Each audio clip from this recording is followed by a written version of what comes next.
Recording. Thank you. Good evening, everybody, and welcome to the Covington City Council regular meeting for Tuesday, September 28th.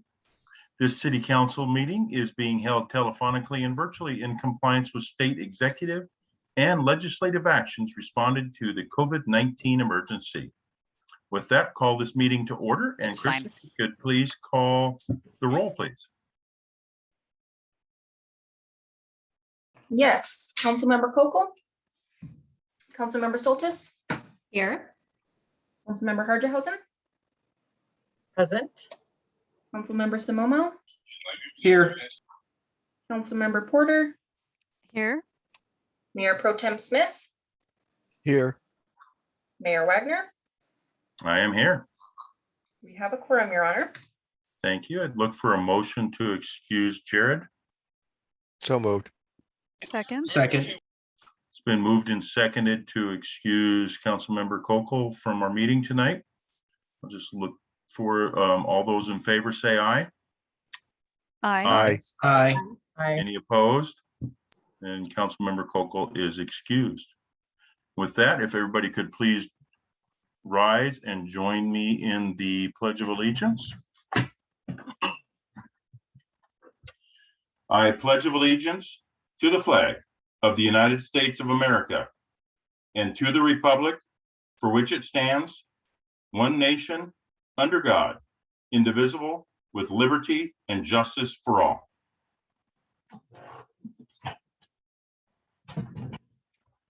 Thank you all for that.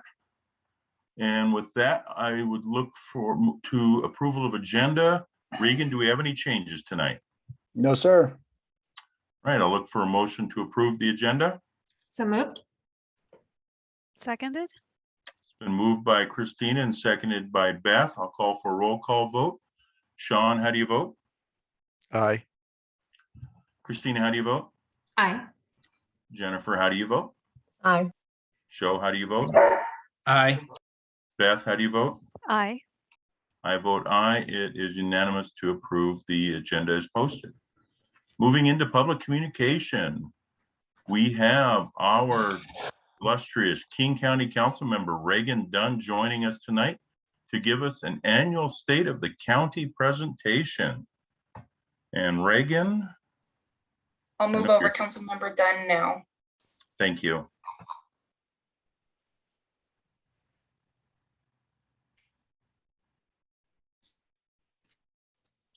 Good evening, Councilmember Dunn, and welcome to Covington. Thank you for joining us tonight. Mayor Wagner, great to see you, and council members. Thanks for having me on. Every time you mention Regan's name, the last 10 minutes, I keep jumping like I have to respond. But anyway, great to see everyone, and it is exciting for me to be here as a brand new resident of the great city of Covington.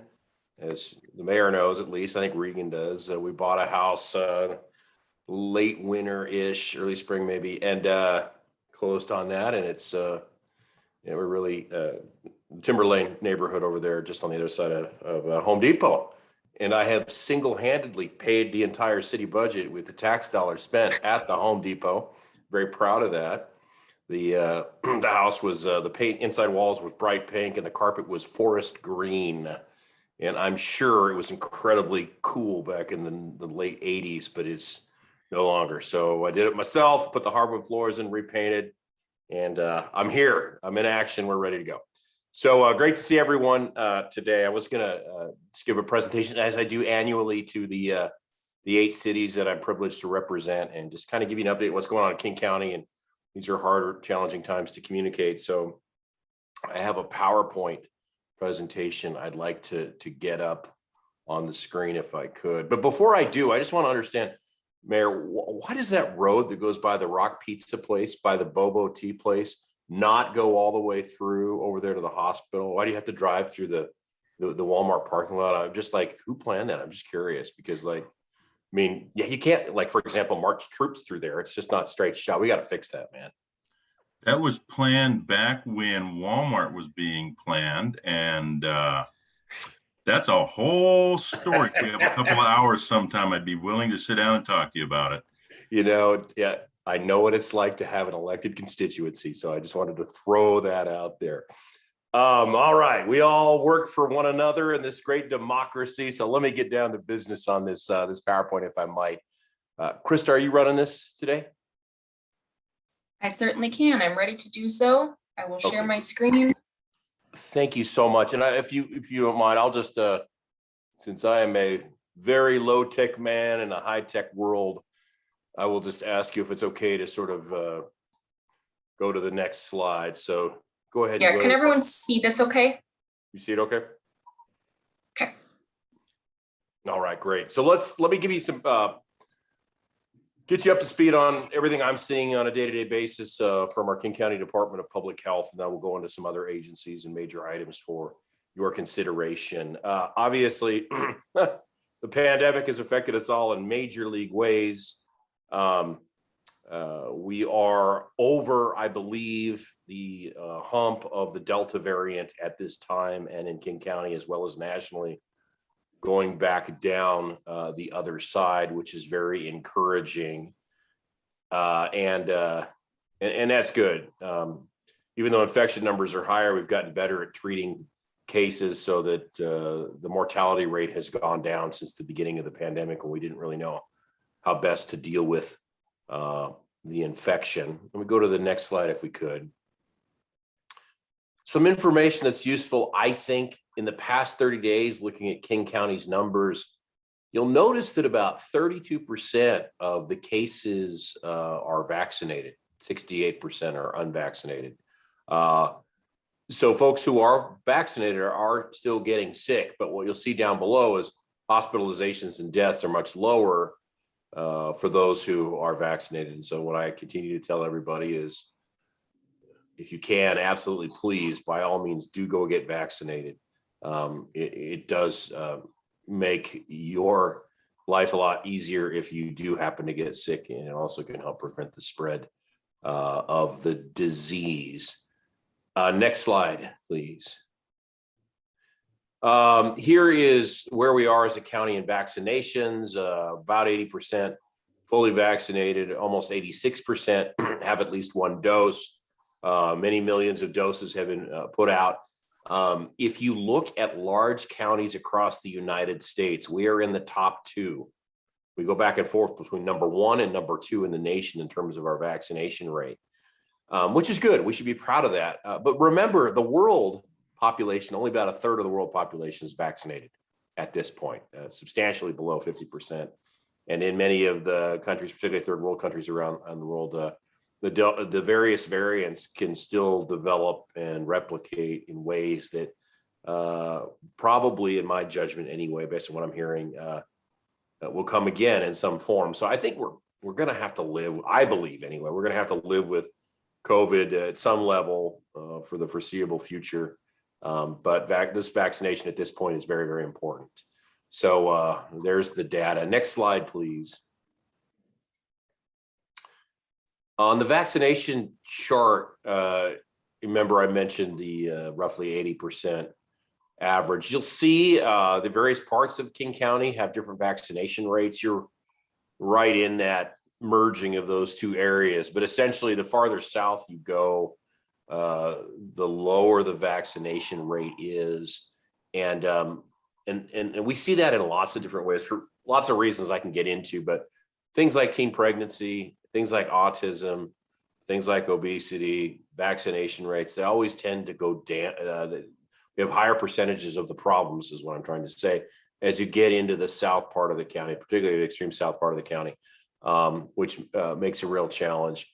The county has announced with public health, county executive and director of public health, that there will be requirements of verification of full vaccination status or a negative test to enter outdoor public events of 500 or more people, which obviously has not been without a fair amount of controversy, but that is what will go into effect, at least under the current plan, by October 25th. I would just notate that with that dramatic reduction in the Delta curve, there's always a possibility that could be pushed off or changed because the governor says he will dial up and dial down things. I don't know. I'm not suggesting that people not get vaccinated based on what I'm saying today, but as elected leaders, I wanted you to know that it's possible that the goalpost could be moved a little bit on those issues as well. I wanted to flag that for you for what it's worth. Next slide. Working hard on the economic response. This is kind of over by our neighborhood. We're really working hard to help nonprofits and the business community recover from this pandemic. This is $25,000 that at Mayor Wagner's suggestion, we were able to give to the Covington Storehouse. Note the child in the middle with the blue Crocs. I don't think he's very happy to be in that picture with the politicians. So anyway, I think everybody else is pretty happy. We tried hard, but that's what happens. But some of the money we're putting out, huge amount of money for legal system backlogs, courts, that sort of thing, family law, criminal cases, a lot of money for the public health responses, you might imagine, and vaccination efforts, a fair bit, almost $30 million for economic recovery, workforce development. So there's a big chunk of money that's been put out there to try and sort of keep things going. Almost all of it coming from federal stimulus dollars and the federal government. Next slide, please. This is a big one, eviction prevention and rental assistance.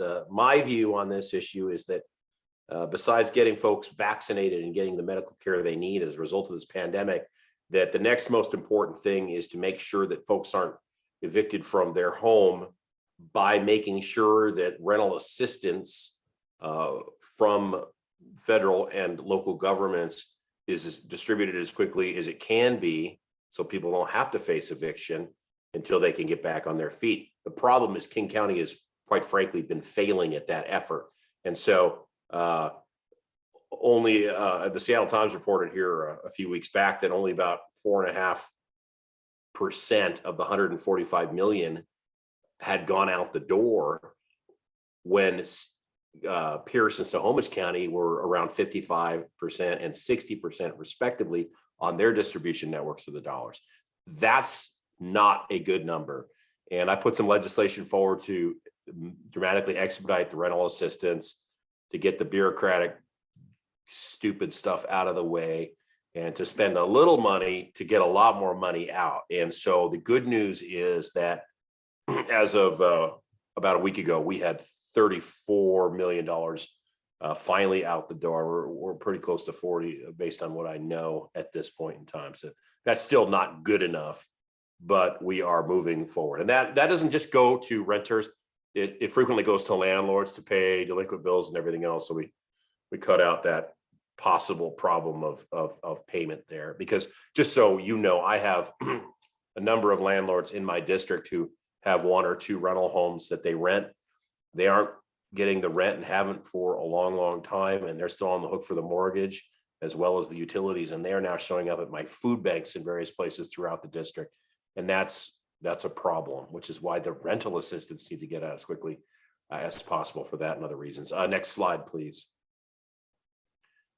The King County Regional Homelessness Authority, KCRHA,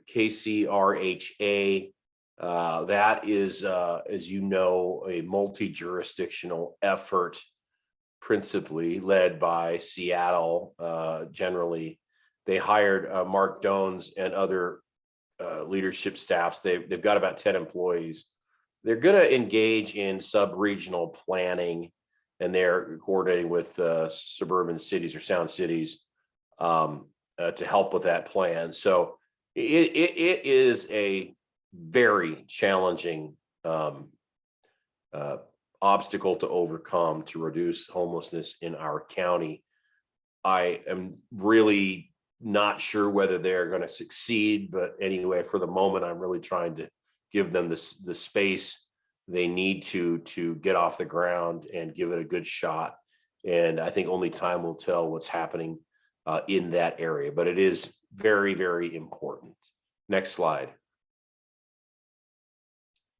While they are staffing up the Homeless Authority, I will not cede my charter responsible duties to continue working on local government issues, which includes homelessness. And so you maybe saw some in the news about repurposing City Hall Park because of a whole lot of crime that was going on, causing all kinds of consternation down at the courthouse. And we are exploring a land swap in a bipartisan effort to take over that park so that we will have that as part of the King County campus and can therefore police it with the sheriff's office. I've been leading on things of homeless outreach teams designed to reach out to those individual homeless people who are in encampments and get them to the wraparound services, $1 billion of which we have paid for by community tax dollars. And one that you'll hear about in the next few weeks is I put legislation forward to set standards for the clearing of homeless encampments.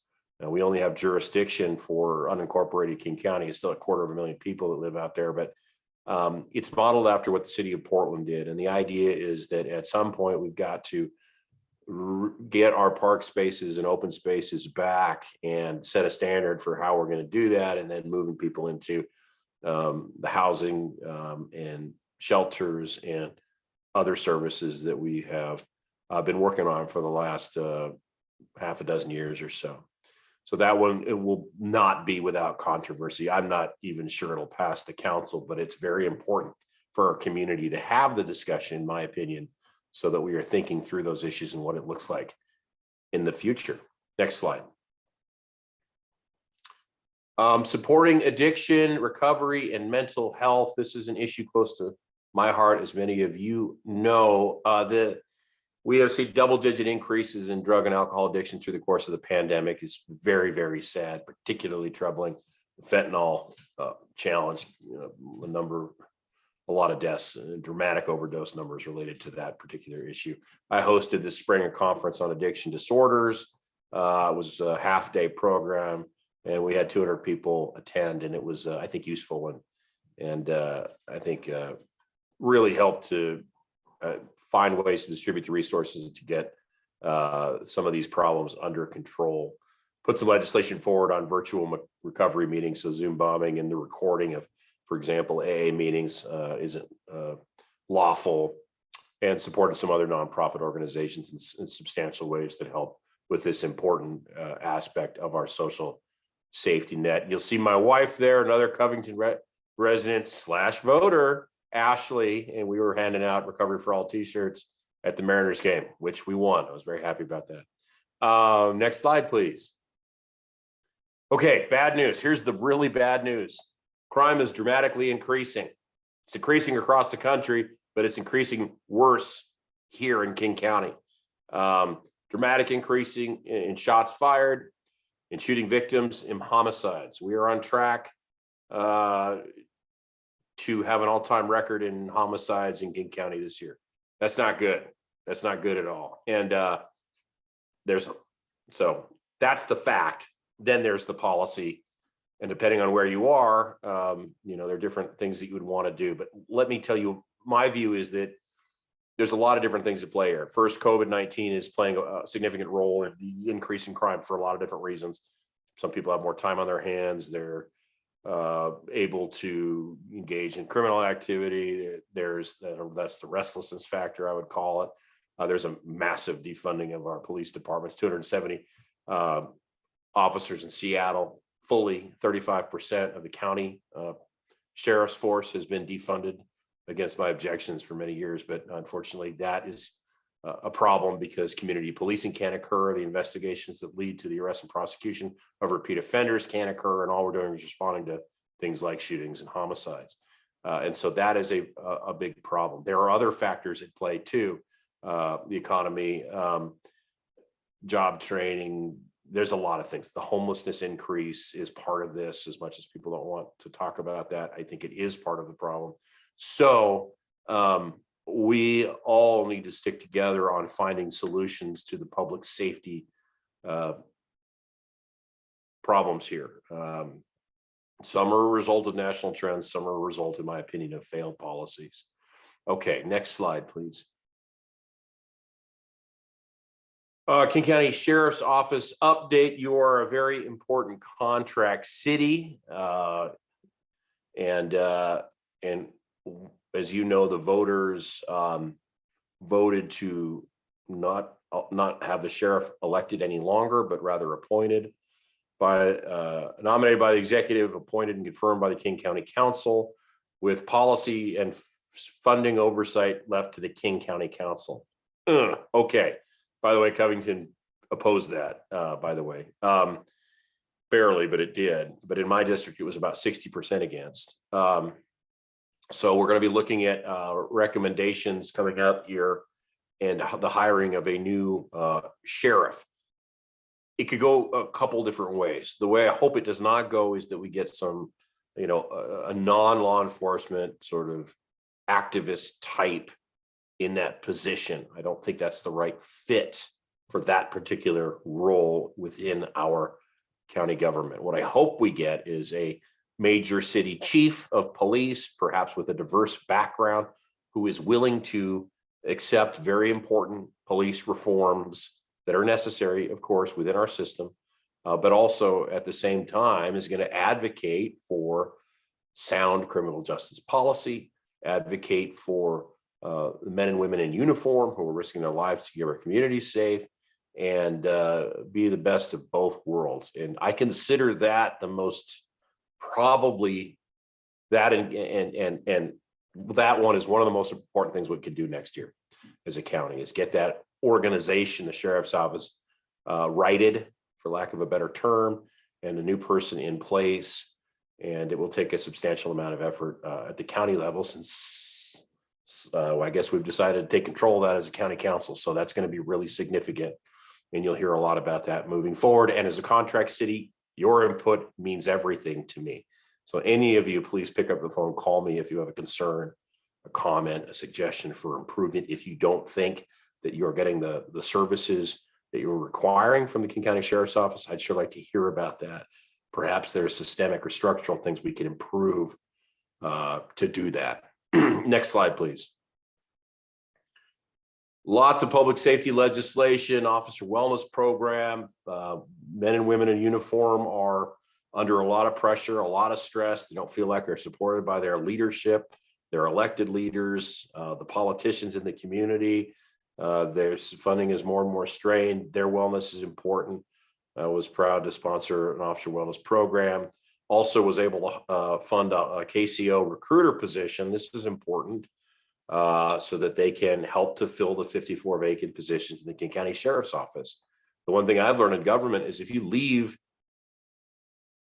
50 positions open and you don't fill them, the first thing the politicians will do, and that includes the council, is take that money and put it to some other project. So you've got to keep those positions full. And so this recruiter position will help bring those people in line, and there's a lot of work to do there. Also sponsored a hate crimes hotline, which I'm really excited about, and we are currently building that legislation right now. Next step, our next slide, please. Investing in Covington. Oh, Jeff, I remember this. I was really late to that meeting. Sorry about that. But to grants to things that it's just really my pleasure to bring youth and amateur sports for the city, for Kentwood and Kent Lake, and the Kent School Foundation, Covington Chambers Veterans Spouse Scholarship, and to the Vine Maple Place as well, which is also important to that portion of the district that I represent. So please continue to let me know where there are worthy causes that we can bring government dollars to, because really if it's not going here, it's going to go to Shoreline or Vashon Island or Seattle. And so I really want to continue to advocate for these important programs, because I do know it helps on the ground to make these programs better. Next slide. Okay, that is the background. I would just say very generally that as I go around the district, the two things that I'm hearing about the most, and this is poll tested as well as anecdotal from me talking with an awful lot of people. They are very worried about the homelessness problem. That is one of the top two issues. The other issue that people are concerned about is crime and public safety. The farther north you go towards the Seattle core, the more the homeless problem is on the top of people's minds. interestingly, the farther south you go, the more crime and public safety is on people's minds. And that might be a little it's intuitive on the homelessness part. It's kind of counterintuitive on the other part, even though smaller cities like Covington are doing a way better job at keeping the crime rate down than the larger cities. So just know that. But off the charts, homelessness, crime, rising crime problems / the defunding of police. And if you want to know a little bit about where people are on that issue, about 85% of people believe that we should fund more law enforcement. About 15%, 15%, believe we should defund. So that's kind of what folks are saying for your information. All right, that's enough of my opinion. Partnership between King County and Covington is really important, and it's a privilege to work with and for the city of Covington. And Mayor, if you permit questions, I'm more than happy to take them. I was just going to ask if you had time for a few questions. I appreciate that. Sure. Sean. Reagan, thanks for joining us today. I appreciate it. Appreciate your willingness to listen and come talk to Covington. I know it's really important to the voters and your constituents down here. So I thought your presentation was very apropos and hits a lot of the issues that we're dealing with as well. I wanted to, I guess, echo and reiterate your top two concerns. I think homelessness and affordable housing, are something we hear a lot about here in Covington. And it's funny, maybe because we're a little bit of a larger city, we get both that and concerns about crime. So we're hearing both of those issues here. And I'm hearing from people that it's going to take a multifaceted approach to those. So, the outreach, creating resources. We just heard from one of our youth council members talking about providing resources to immigrant community and making sure that's in multiple languages. And I've got an idea for later in the meeting about how to do that. But so there's that aspect of it. But, we're hearing from a lot of people about crime going up and safety and feeling unsafe in their communities. And so not so much a question, but we know there's going to be impacts upon first responders due to COVID. A number of them won't be getting the shot, and with the fire department, a number of them are going to be reassigned to different positions. They won't be frontline firefighters anymore. And then police officers are likely to lose their jobs. So I guess one of the things, and you mentioned that we're likely to be living with COVID going forward for quite a while. So this is our new reality. So I'll get to the point right now. I would encourage you to call for maybe a countywide summit on how to address what's going to be an impact upon first responders, fire departments, ambulances, others. Some state government workers are going to lose their jobs here in a bit too. So I would encourage you to sponsor that and pull as many people together across the county and maybe even the state on how we address this, because it's going to be an impact we have for a very long time. And I think it hits a number of those issues that you were talking about from social services, but also from addressing crime. And I think that's something that people across the political spectrum can get behind, saying, okay, how are we going to approach this and how are we going to address it? So thanks. Thanks, Mayor Pro Tem Smith. I appreciate the comments. Yeah, I governed through September 11th, 2001, when I was at the Justice Department, the Great Recession, and a few other really challenging times. This one's probably the most challenging set of issues globally around the pandemic, because every level of government is affected and every level of government has to do something we're not good at, which is pivot quickly. And every time there's a new spike, there's a whole new set of policies that seems to come out. And I'm a strong supporter that folks should get vaccinated if they can. But there's also a substantial minority of people who, no matter what you do, aren't going to get the vaccine. And so I don't know exactly how we deal with that group of people. And then the other problem is for those that will potentially lose their job, because King County has said that they're going to terminate employees. I think they pushed it finally, the deadline back to December 6th. What we're going to do there to fill those positions, if the executive makes good on that promise. So I think the idea of a summit's not a bad idea at all, and more than willing to work with you on that. See if we can't get a set of viewpoints on how best to drive this thing forward. When I showed you that map of the Delta curve coming back down, what I'm trying to do, I'm gesturing in the direction of the possibility that we could be at really low levels by December 6th when the decision to terminate could occur. And what does that look like? I don't like that. We got to figure something out. I don't want to get into the policies about vax too far, except to say that we got to figure out what exactly we're going to do if we do get to that point in time. So thanks for your suggestion on a summit. I think Yeah, and just let us know what we can do to help. So thanks. yeah. I'll tell you what, why don't you run the summit? That's a good idea. You run that. That's good. We got to do it though. We got to start figuring it out and making some decisions locally. Okay, great. Thank you, sir. Regan. Mayor, if it's okay, I think Joe had his hand raised first. Oh, Let okay. him go. No. Thank you, Regan. Thank you, Councilmember Dunn, for being here today. My question's more on the KCSO side. I understand that we're going to be getting a new sheriff. I'm assuming that we would like them on the job, January 1. I'm not sure what that actually looks like. And I understand that you're not getting any feedback or anything until Thursday.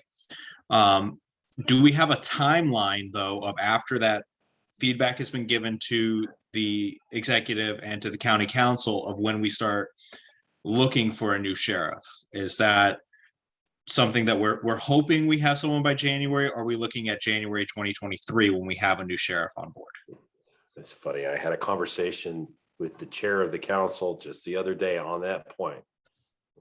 We're going to get ready to bring somebody on, right, in January, right?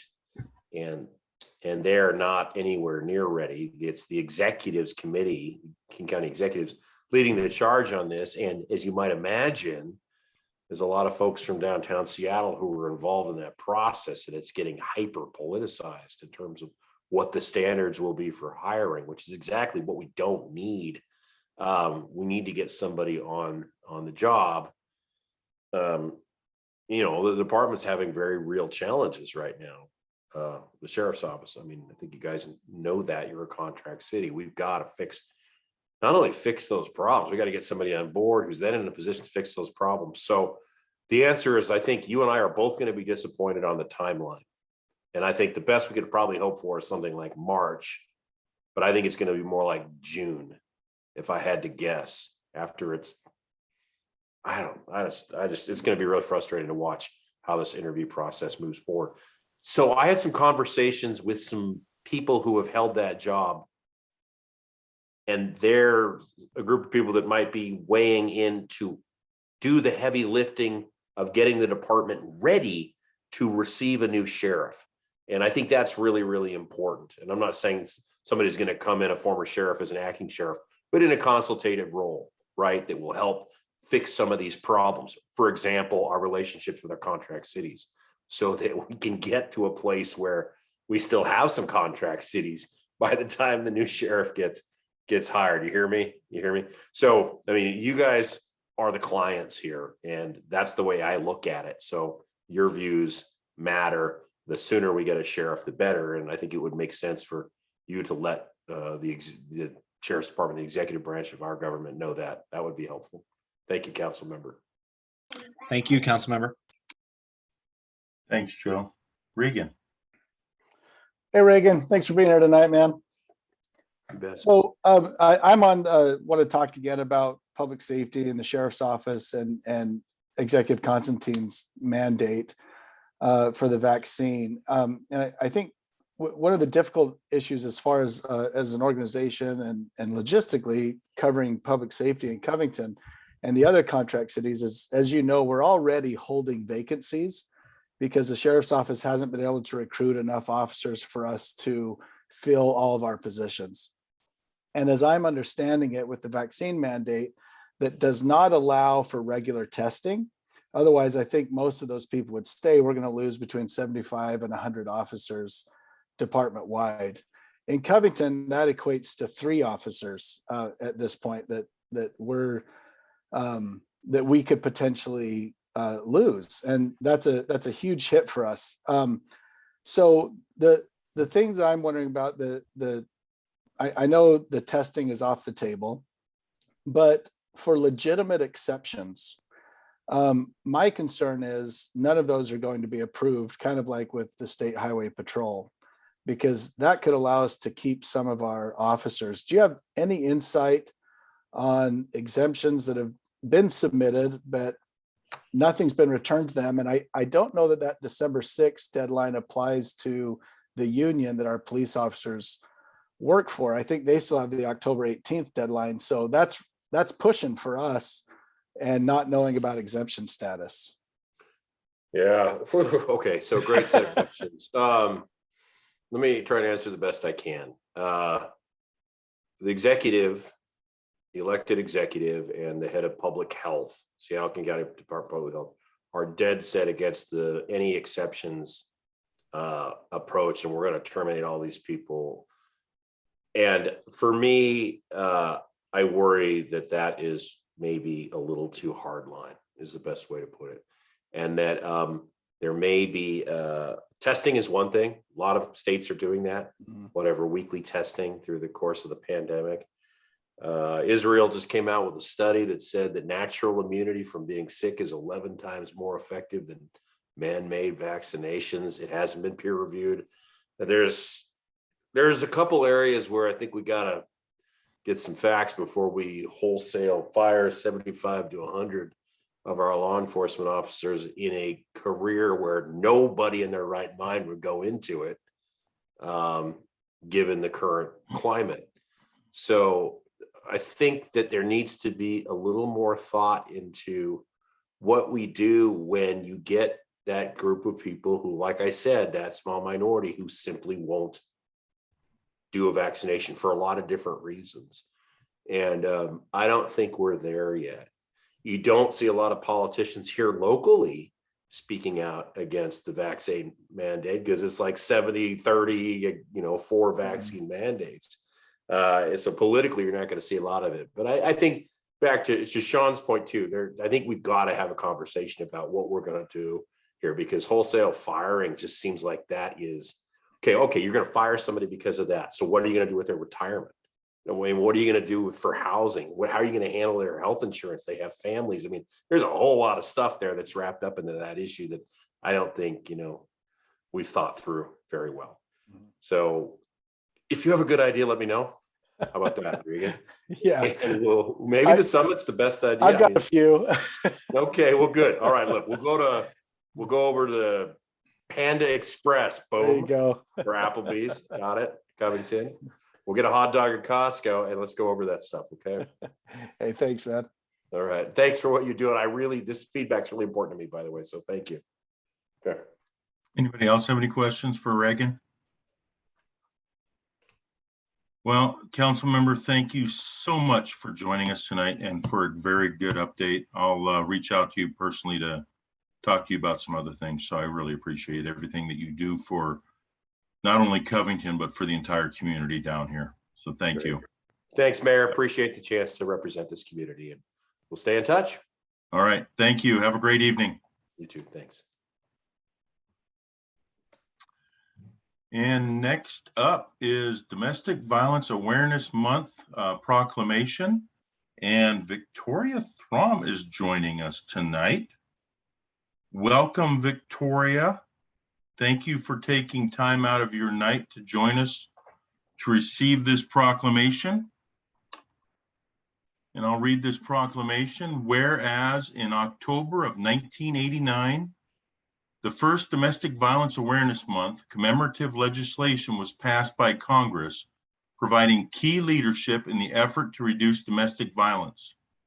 And whereas since 1997, there have been 254 domestic violence related homicides in King County and a total of 1,023 domestic violence homicides and 310 domestic violence related suicides in Washington State.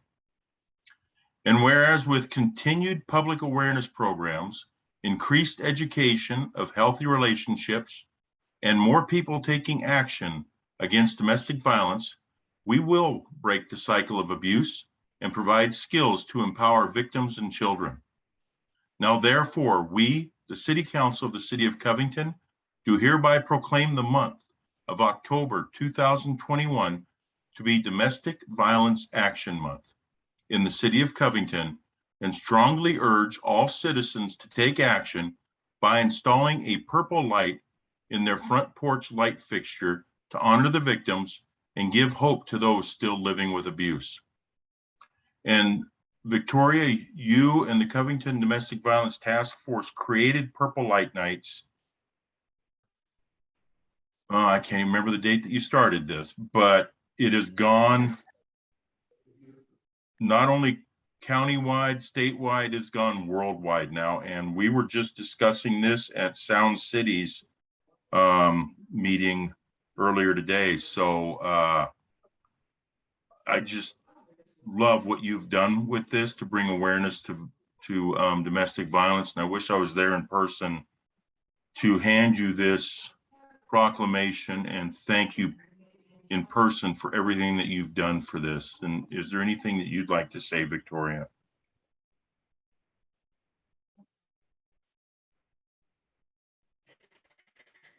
Yes, there always is something I want to say. Am I coming through, Krista? Yes, you are. Can you guys hear me? Okay. Yes. Thank you, first of all, for inviting me to accept this proclamation. And Mayor Wagner, it was in 2003 that we formed the task force and I started the Purple Light Night campaign. And in the proclamation, you notice when it was first started, it was Domestic Violence Awareness Month. And then at the end of the proclamation, a few years ago, we changed it to Domestic Violence Action Month. And there's a big difference between bringing awareness and bringing action. And I want to thank the Covington City Council and our city manager, Reagan, so much for supporting this, because you have to act, and your support meant action. And all the years that I worked at the city, the council, I know there's a lot of new council members that I'm not been the privilege of meeting, but the council in general has always been very supportive, and especially the city for this year to continue putting lights on the tree in the roundabout and the Seahawkers helping put lights around City Hall. It means a lot because that was my baby. The Covington is the birthplace of that. And it still continues all over. And I just get emails and from Canadians, and it's still growing like leaps and bounds up there and in different cities around the nation. So by having it started in Covington, I just appreciate the council continually every year providing action and making this proclamation and showing by what you're doing. So thank you so much, each one of you. Thank you, Victoria. And thank you again for bringing this awareness to Covington back in 2003. And I missed the events that we had in the plays, the skits and everything. And hopefully after we get back to where we can start doing things in person, we can start doing that again. But like you said, thank you to the Seahawkers for hanging the lights on Saturday on all the trees. So watching Krista and the Seahawk Club do that was amazing. They know how they've helped for years, and they're fast and they're good. And I just can't say enough thank you to each of those volunteers. All right, Victoria, thank you again for all that you've done and that all you continue to do. And I hope that you have a very wonderful evening. And thank you very much again for inviting me. You bet. We'll make sure you get a copy of this proclamation. Okay. Good Thank night, you. everybody. Good night, Victoria. And next up, we have a proclamation for Fire Prevention Week. And we have Aaron Tyerman from the Puget Sound Regional Fire Authority to accept this proclamation. And Aaron, thank you for joining us tonight. I will read this proclamation. And I'll wait till Krista brings it up. Sorry, I keep jumping the gun there.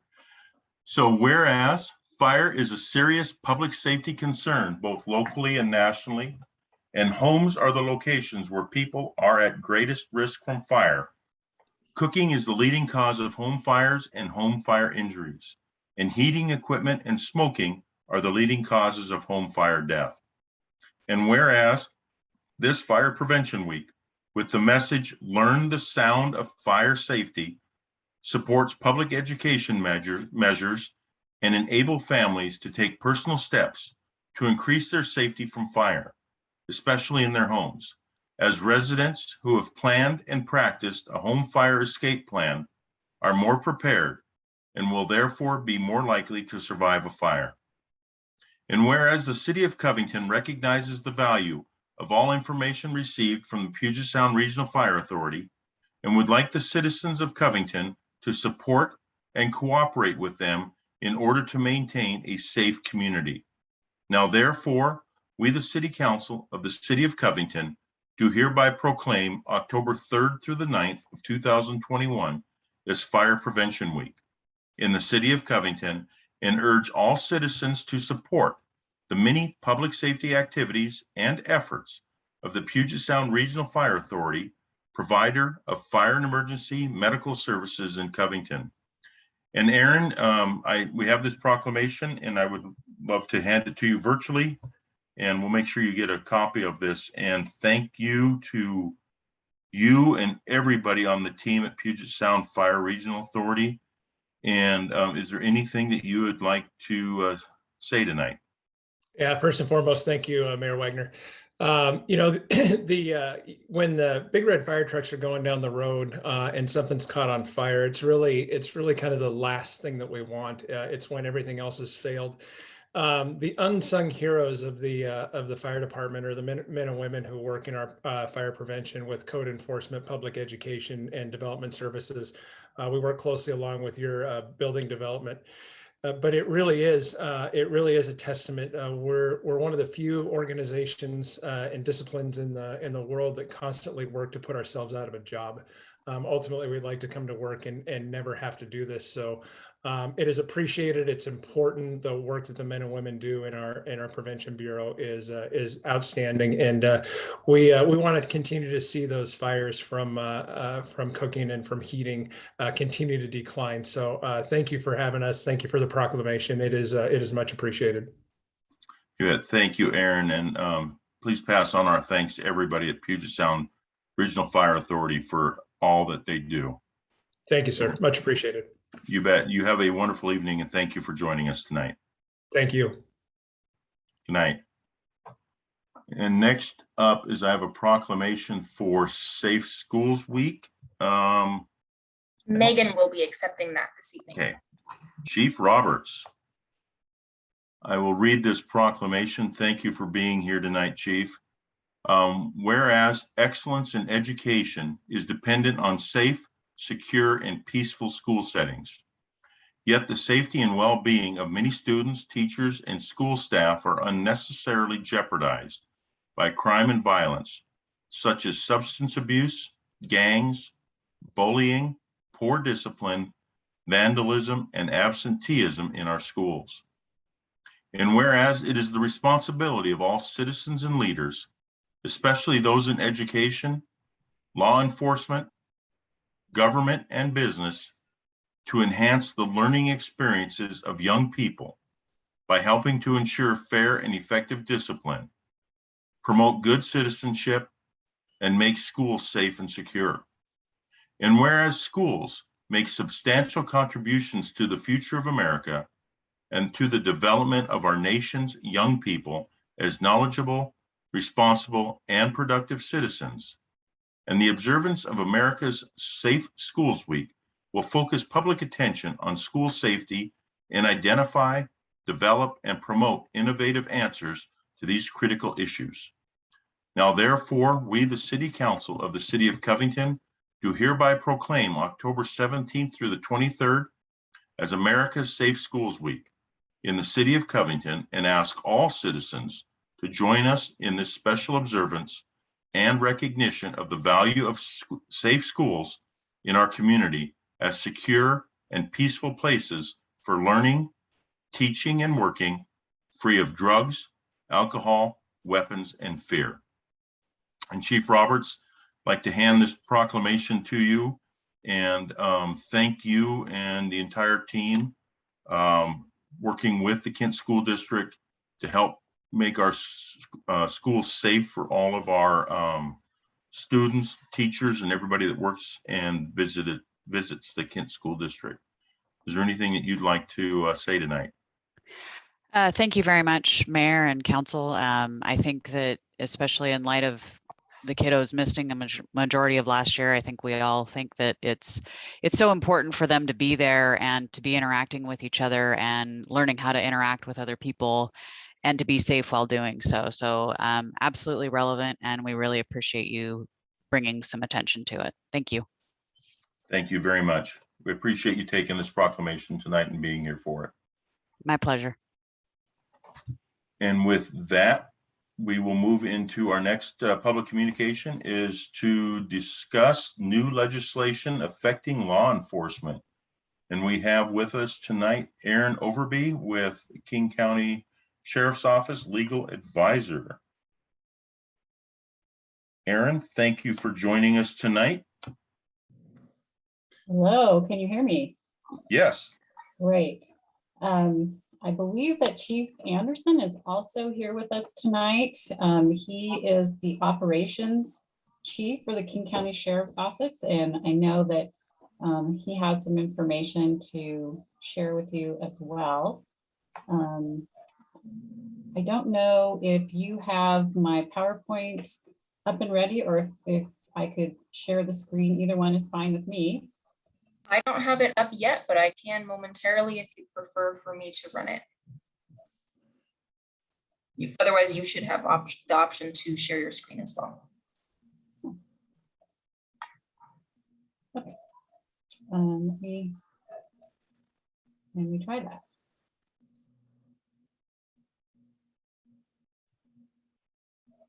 Okay.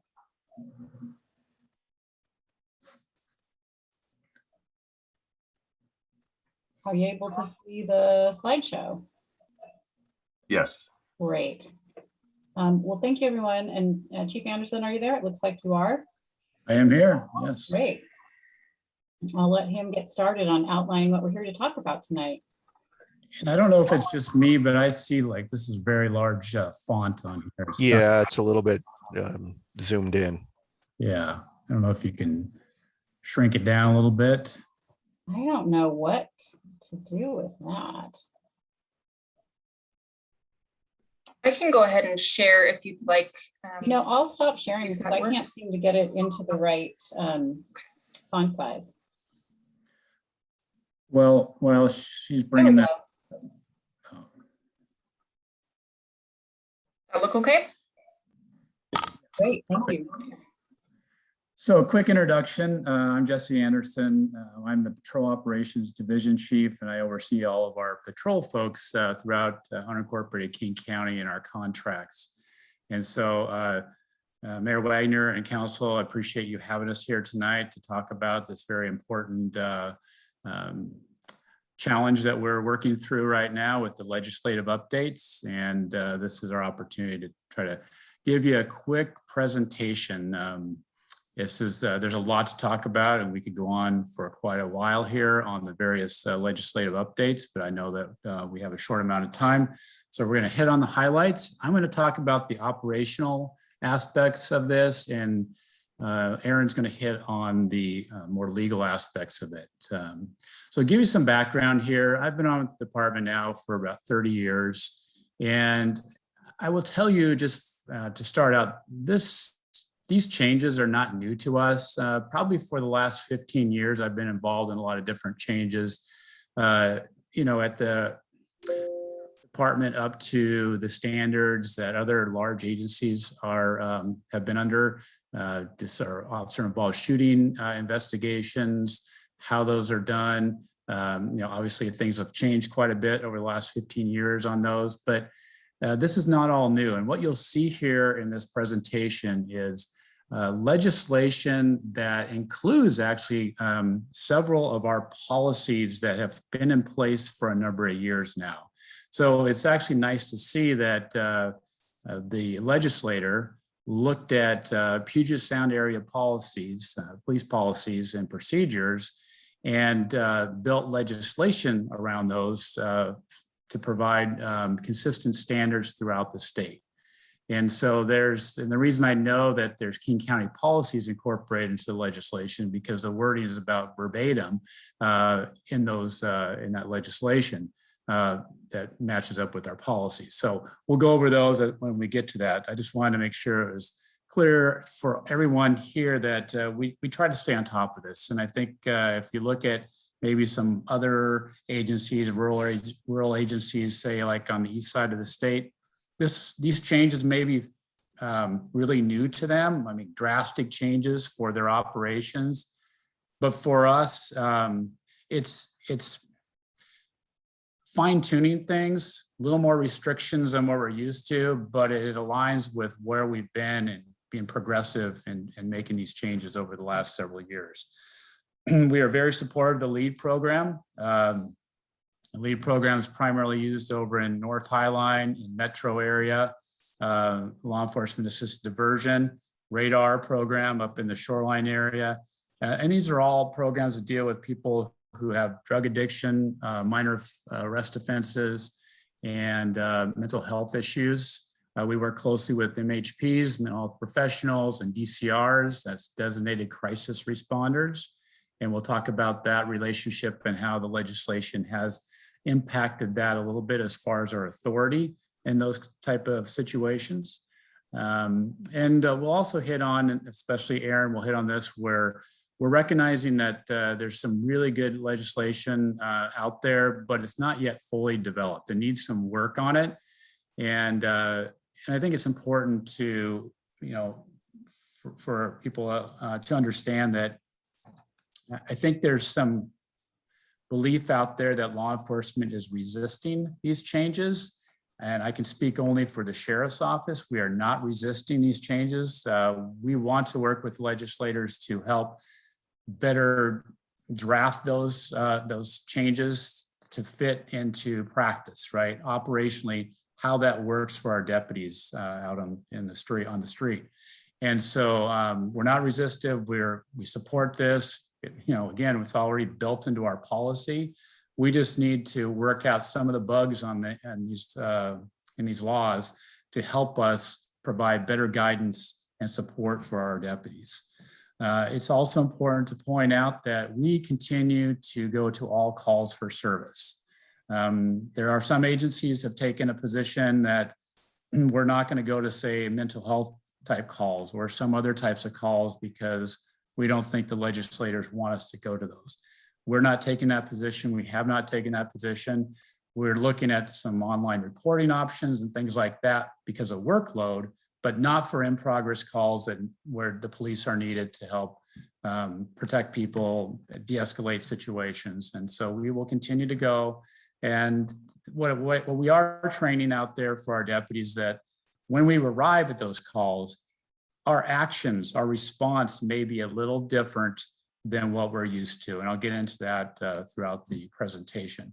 But anyway, I'll move on to the next slide and I'll let Aaron talk about use of force.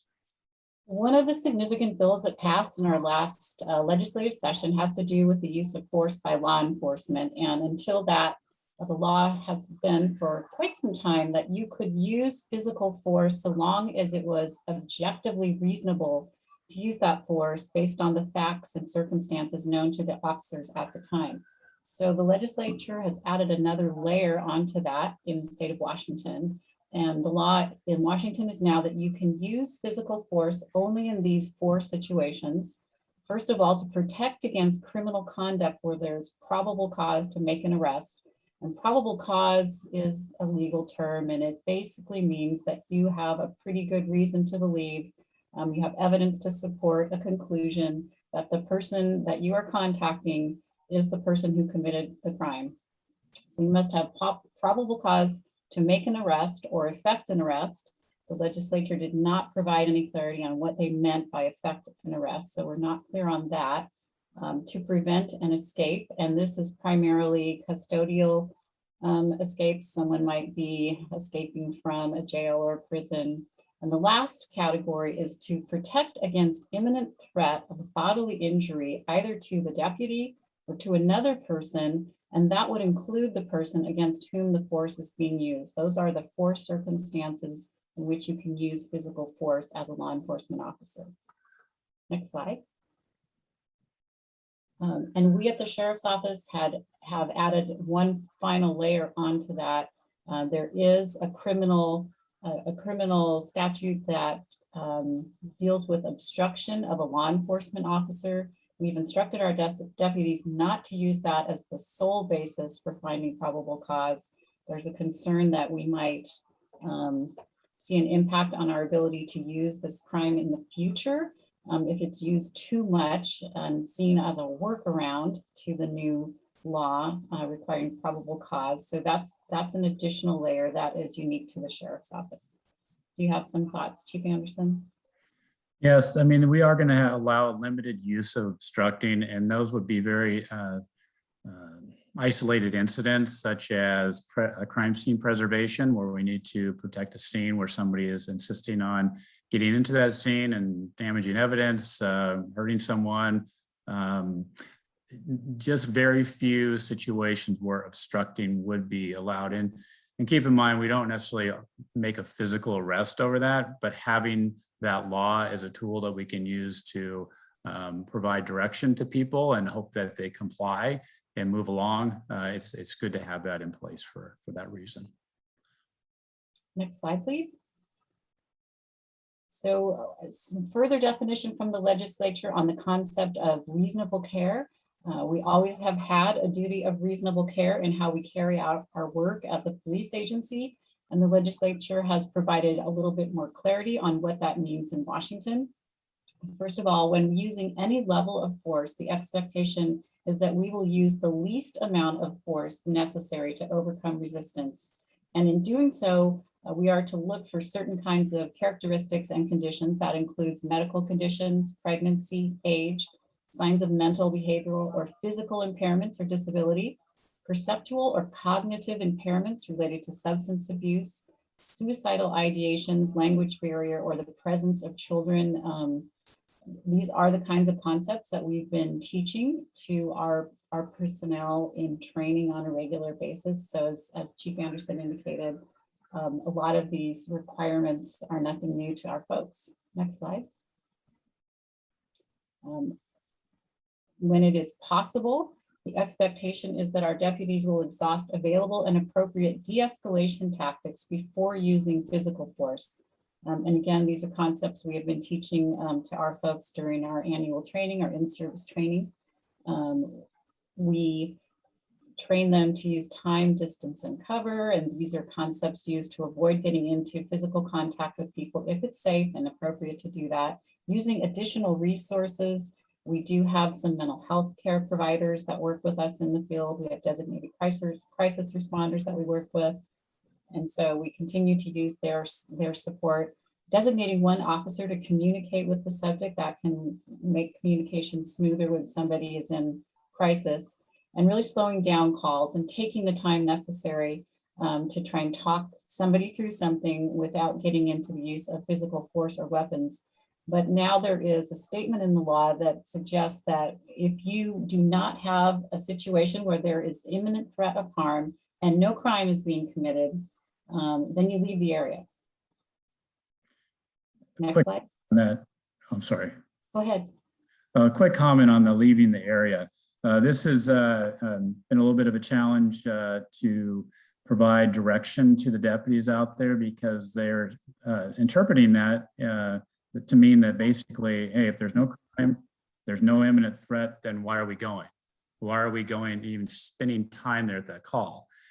And we have to remind folks that we serve the public, and that we are out there to protect people and keep people safe. Yes, these laws provide challenges for us that we're having to stop and be a little more thoughtful of and think about and exercise good caution, but we still have a duty to go out there and try to resolve situations. And so leaving the area is basically once we've exhausted all the resources that we have available to us within reason, and there's nothing else we can do. There's no crime, there's no imminent threat. And imminent threat is at that moment in time, not what happened 2 hours previous, not what may happen after we leave there, but what we're seeing there. If we don't have that and we cannot talk that person into our custody or into the back of the ambulance, then we do have to leave that location. It's really rough for us to do that because we're used to being able to solve those problems. And there may be problems that we're just not able to solve because people are just not willing to go along with it. So. Thank you, Chief. And then lastly, with respect to this concept of reasonable care, the legislature recognizes these are dynamic events. And so the expectation is that the use of physical force will be terminated as soon as the necessity for the force ends. So just as situations can escalate, they can also de-escalate, and the expectation is that we will respond accordingly. Next slide. Physical force is not defined in the new state law. We have created our own definition, which we believe is consistent with what the Criminal Justice Training Center is training new recruits on. We define physical force as the intentional application of force through the use of physical contact that does not rise to the level of deadly force, but is greater than de minimis physical contact. So examples of that would be hitting or striking with any body part or an object, would include chemical agents, gases that are sometimes used, and also any intentional physical interaction that would be expected to cause pain or injury. And perhaps you could explain de minimis contact, or yes, de minimis contact. Yeah, no problem. The way we're training de minimis contact is like escorts, lifting people off the ground, helping them along. It's any type of contact that's not going to cause any type of pain. And those types of contacts are okay.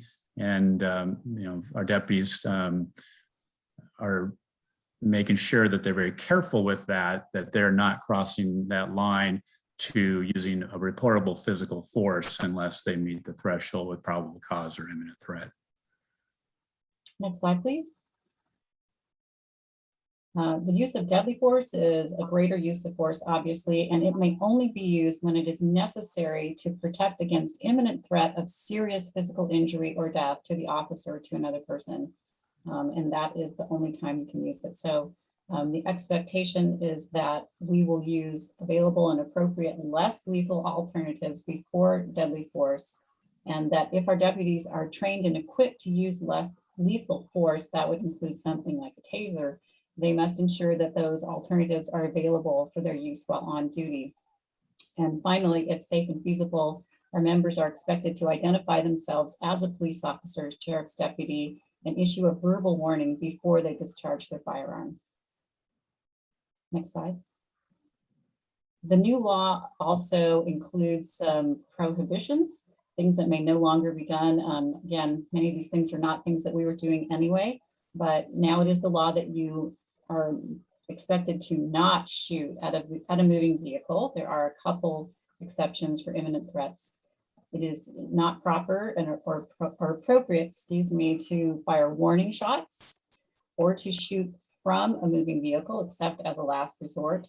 And also prohibited is any physical application or maneuver to the neck region that restricts blood or air flow. So that would be choke holds, sleeper holds, things like that. Those are all prohibited under the new force bills. Next and slide. these are examples of prohibitions that have been our policy for quite some time now and were used with that legislation. Next slide, please. There also are further limitations on the use of pursuits.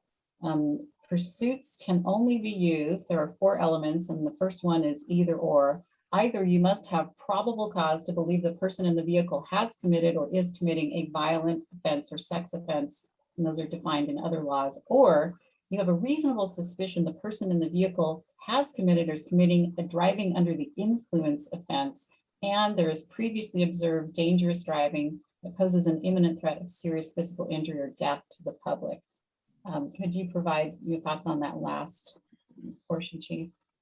Yes, so the probable cause part of this is a list of violent offenses, and we don't have them listed out here, but it is in our policy. So Class A felonies, assault in the second degree, any type of, well, not any type, but most of your felony violent crime type of offenses are included in that. And then the reasonable suspicion part of that for a person who is suspected to be driving under the influence. We looked at that with some skepticism and wondering how did they fit reasonable suspicion into this law for DUI when everything else is probable cause for, you know, violent offenses, felony offenses. We think there's probably some political reasons for that, but clearly we don't want people out driving under the influence. But we've also recognized that sometimes driving behavior is not a clear indication that that person is under the influence of alcohol. They could be having a medical problem. There could be other reasons why that person is refusing to stop. So we did not want to take chances and put our deputies in a position to engage in a pursuit, believing that someone is under the influence, and we find out later on they're not after a collision or somebody gets injured or killed. And so we added into this the dangerous driving. So it's very clear that their driving is no doubt under the influence, the way they're, you know, they could be crashing into guardrails, going wrong way on the freeway.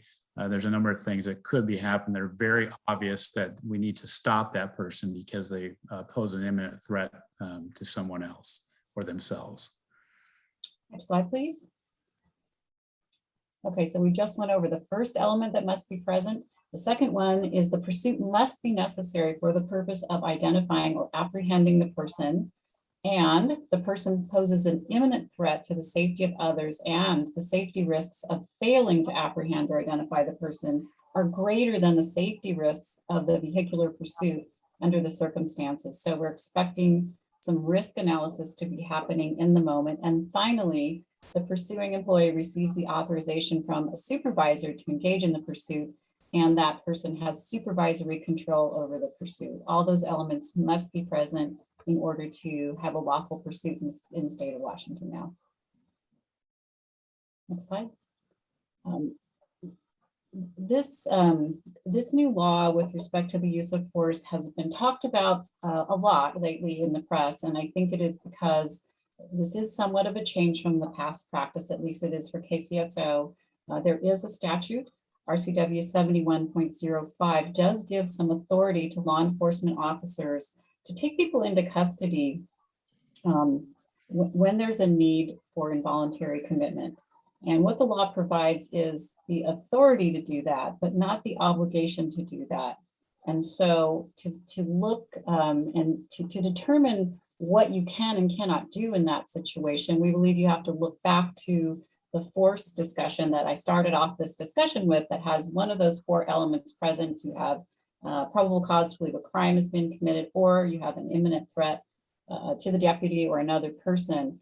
If one of those factors is not present, then we are limited in what we can do. And in the past, we, for example, might have assisted a designated crisis responder, perhaps in really restraining somebody till they could be strapped into a gurney so they could be taken in an ambulance to be evaluated.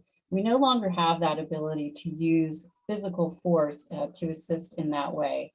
And so that's what Chief Anderson was talking about a little while ago.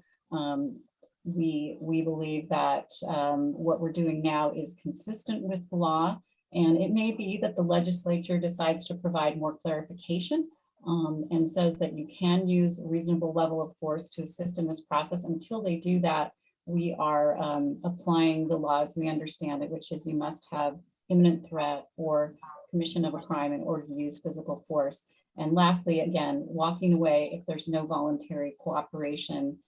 There is that concept of leaving the area when there's no imminent threat or crime being committed. I think it's important to point out that we have had a couple situations so far that have been concerning from the standpoint where we've had to walk away or not being able to engage, and it ended with tragic circumstances. The first one had to do with assist to a DCR, and the person refused to go, and we were not in a position to be able to use any type of force to move that person along, and they really did need treatment. They needed to go to the hospital, and the person then set fire to the apartment complex after we left there. And fortunately, no serious injuries that I'm aware of, but it certainly, created homelessness there for that moment in time. And then we had another homicide investigation recently, and I won't get into all the details of it due to time constraints, but I can tell you that the 40-year-old son who's suspected of the homicide of his mother, suffering from mental illness, and we were not able to be able to go in there and involuntarily commit him because it was very clear that some type of force would be necessary in those situations. So it's been a challenge. We're not backing down. We're, like I said, we're thinking of all of our options, but in that particular case, we did get the mother out of there, but she insisted on going back and helping her son, and there was really nothing else we could do. We had social workers on the line from the VA. We had a mobile crisis team. We called everybody we possibly could, but when it came down to it, she would not stay away, and we could not remove him. And within about 4 hours of this all playing out, I'll just say that she was found dead inside the home, and he was armed. Another area in which approaches have changed for us as a law enforcement agency and for other agencies is how to handle investigative detentions, or Terry stops is what they're sometimes called. The law as it's now written does not allow for the use of physical force during what we call an investigative stop. And that's something less than probable cause. That's when a deputy has a reasonable suspicion that a crime has been committed and that this is the person who has done it. And they need to get more information before they can get to probable cause. Before the new law, it was the case that you could use a reasonable level of force to detain that person, conduct your investigation, and ask for questions. That part of the part of the law that regulates physical force, as you could see from the earlier presentation, does not include when you have reasonable suspicion that a crime has been committed. So we still have the lawful authority to detain someone, and we can, I think, conduct a pat-down search for weapons. That is a safety approach for an officer to make sure that they're asking questions in a safe way. And pat-downs do not involve and are not expected to cause physical pain. So that would be consistent with our policy. But beyond that, we don't think there is much that we can do under the new law. And maybe that is another issue that the legislature will be taking a closer look at. We'll have to wait and see. So on paper, this thing seems to make perfect sense, right? We should have all this stuff ready to go, have all this information in front of us to be able to make these decisions, but that's not a real life situation in most cases. So if we get a call, say a report of, let's make it really significant. It could be someone who is walking through the school grounds and firing a weapon. And we get a call in from 911, and we get a very vague description of that individual. We roll into the area, our deputies, and say within a significant, say 5 blocks away, we see somebody that doesn't quite match the description. We're not really sure. We're still trying to work on getting witnesses and figuring out what's going on, but we haven't established probable cause yet. We can stop and talk to that individual. We can gather information the best we can, but if they're insisting on walking away, leaving us, we are not able to use force in that situation to continue that investigation and figure out what's going on. That's, in most of these cases, that's kind of an extreme one. It could be a bank robbery. It could be a felony assault, something like that, where we have very vague physical descriptors, clothing description and things like that. So we have to try to work through it and get a witness over there to ID that person And it doesn't always happen that quickly, and people are not always willing to cooperate. And then there could be, but there are situations where we have all this information in front of us and we just don't, we can hook them up, so to speak, arrest them with probable cause, but those are probably the rarity. We usually have to do a little bit more investigation to shore things up for the PC. Next slide, please. There is another new obligation we have for law enforcement officers. It is now the law in Washington that we have a duty to intervene. If you witness another peace officer using or attempting to use excessive force against another person, we are required, when in a position to do so, to intervene and stop the use of excessive force and prevent the further use of excessive force. And in addition to this obligation, the same law requires that we report wrongdoing. Wrongdoing under the law is any conduct by a peace officer, and that could be another agency, another non-King County agency, any conduct that violates either the state law or the witnessing officer's policy. So if someone from our agency sees somebody from, let's say, the Kent Police Department doing something that violates KCSO policy, there is now legal obligation to report that because it is considered wrongdoing under the law. Next slide. There also have been some significant changes to the law on drug possession. You may have read about a case earlier this year that found the state's law on drug possession to be unconstitutional. And the law is now rewritten so that it requires an element of knowledge. The person in possession of the controlled substance must know that they are in possession of a controlled substance. But now that law is classified as a misdemeanor where it used to be a felony. And if we find someone who has committed that crime, there is now an obligation that we refer for treatment to assist that person with substance use. As the chief mentioned earlier in our talk, some of the law is not yet fully formed. We don't really have a lot of resources out there yet for people to be referred to. There are some parts of the county that do, but in many cases, we will be referring them to basically a hotline because that's what we have available right now. And a person must be referred at least twice before we can seek prosecution on that charge of drug possession. So that's a change. And lastly, I wanted to mention, you've probably heard discussions out there about depolicing, and part of what has happened in the last round of legislative changes is more clarity around the role of the Criminal Justice Training Commission. And the law now requires statewide practices on police backgrounding, and those practices are consistent with what we were already doing. But it also clarifies the basis for suspension or revocation of a police commission, and that's basically the license to be a police officer in the state of Washington. You must have one. And so there is now a much longer and more specific list of things that either require or may require revocation of a police commission. And one of those things is violation of these new principles that are outlined in the laws that we've just discussed. So if there's a violation of the law and possibly our policy, depending on what that violation is, that becomes a basis for loss of commission. And our folks are very aware of that. And they're very concerned about crossing the line. They don't want to find themselves at the wrong end of a revocation hearing for their police commission. The other change that is significant is it used to be the case that we would send cases of serious misconduct to the Criminal Justice Training Commission, and they could decide if they thought that those were significant enough to revoke someone's commission. It is now the law that complaints can go directly to the Criminal Justice Training Commission. Anyone can make a complaint, and they now have the ability to do their own investigation into that conduct. So again, our folks are very aware of that and concerned about how that could apply to them as they're doing their job. Next slide.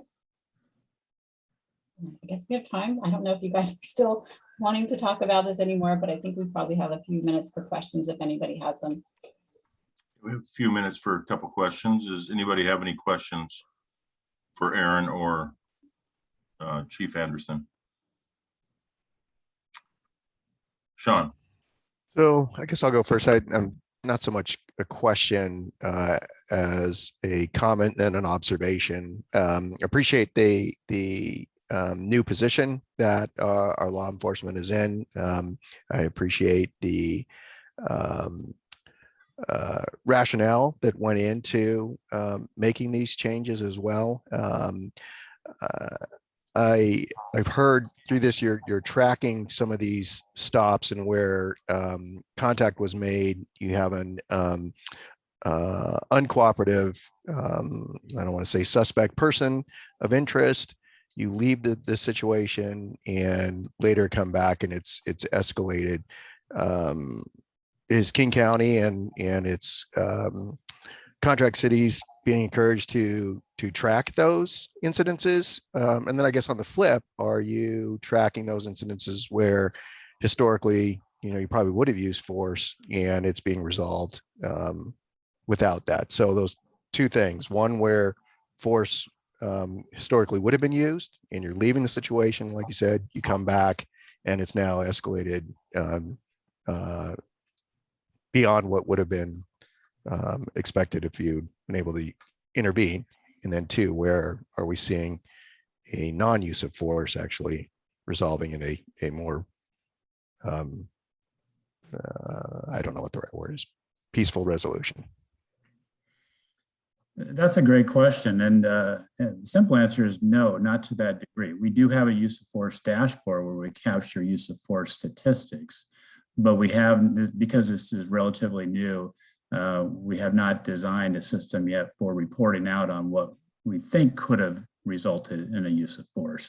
Because for reportable use of force, I mean, it has to meet those elements of hitting, pain, injury, taser deployment, pepper spray, where we go hands-on with somebody, resist and pull away, and we know there's going to be a struggle, likely a struggle.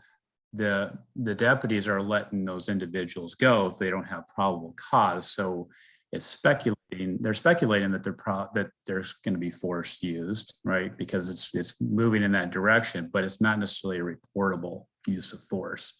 But that's good. I appreciate that question because it gives us some opportunity to kind of think about how we could track that. And I asked the auditors today, we were talking with the auditors today about how we could track this new legislation, say, looking at where we're at a year from now, comparing that to previous years, and how that would, those changes, how those affected our operations. So we're starting to think that way, but we do need to look at a little more in depth. Could I go again, Jeff? Then I just one other. Yeah, one more question. Yeah, and then I know Jennifer, sorry. I guess I just have a couple of other concerns, and I don't have an answer or a solution for this, and I know that this might be beyond the King County Sheriff's Office and our police office, but I think our people that are engaged in crime and are going to be engaged in crime are learning very quickly what the limits of the police department are, and they're learning to flee very, very quickly. And I think that needs to be communicated up the chain on our lawmakers that they've quickly responded to what's going on and how police officers are allowed to respond. And then two, what I'm really concerned about is we're going to see the public take the law into their own hands to respond to this. Unfortunately, I think we're going to see a rise in people realizing police officers are limited in how they can respond. And I'm afraid we're going to see more people deciding that they're either not going to wait or they don't believe it's going to be adequate. So that's a concern I have. Yeah, concern we have as well. And as Councilmember Dunn was hitting on, as far as the number of vacancies we have and the talk about officers leaving because of the vaccination requirement. And we are very concerned about that. And I think it's important to point out that there are a number of reasons why folks are saying they're going to leave. They're going to not get the vaccine. but it's not, in many cases, it's not just the vaccine itself. They are fed up, they're concerned about their personal liability. It may be not warranted, but it's certainly in the direction we've gone recently with somewhat of an anti-police type of sentiment out there, and legislation built that really is meant and designed to be to hold officers accountable, but there's concern that it's going to be taken too far. And so for their personal liability and everything else that's been going on the last year and a half, they're making decisions to draw the line in the sand, so to speak, with the vaccine and say, you know what, I was going to retire next year anyway, but I'm going to go now.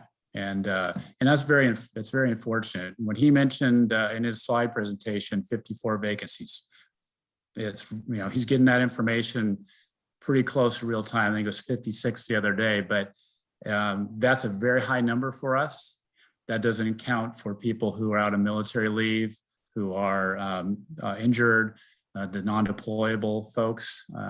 And those numbers are real. And we're doing kind of this unofficial poll out there.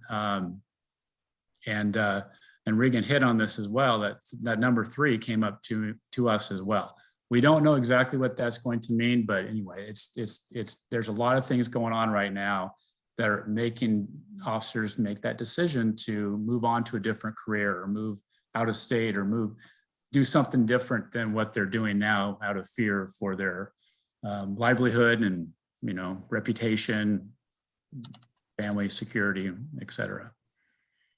Just to add on and respond to a comment I heard earlier, also during Mr. Dunn's presentation, or Councilmember Dunn's presentation, the process is the same for our people as it is for the rest of the county. So if there are people who are seeking some kind of exemption for medical or religious reasons, they're being considered along with everyone else in the county, and the same deadline that applies to our folks applies to everyone else. So it isn't really the case that we're going to lose our people before the rest of the county. If they've sought an exception or an exemption, they'll be allowed to present that. It will be considered, and then a decision will be made, and they will have time to respond to that decision. So that's true for our people too.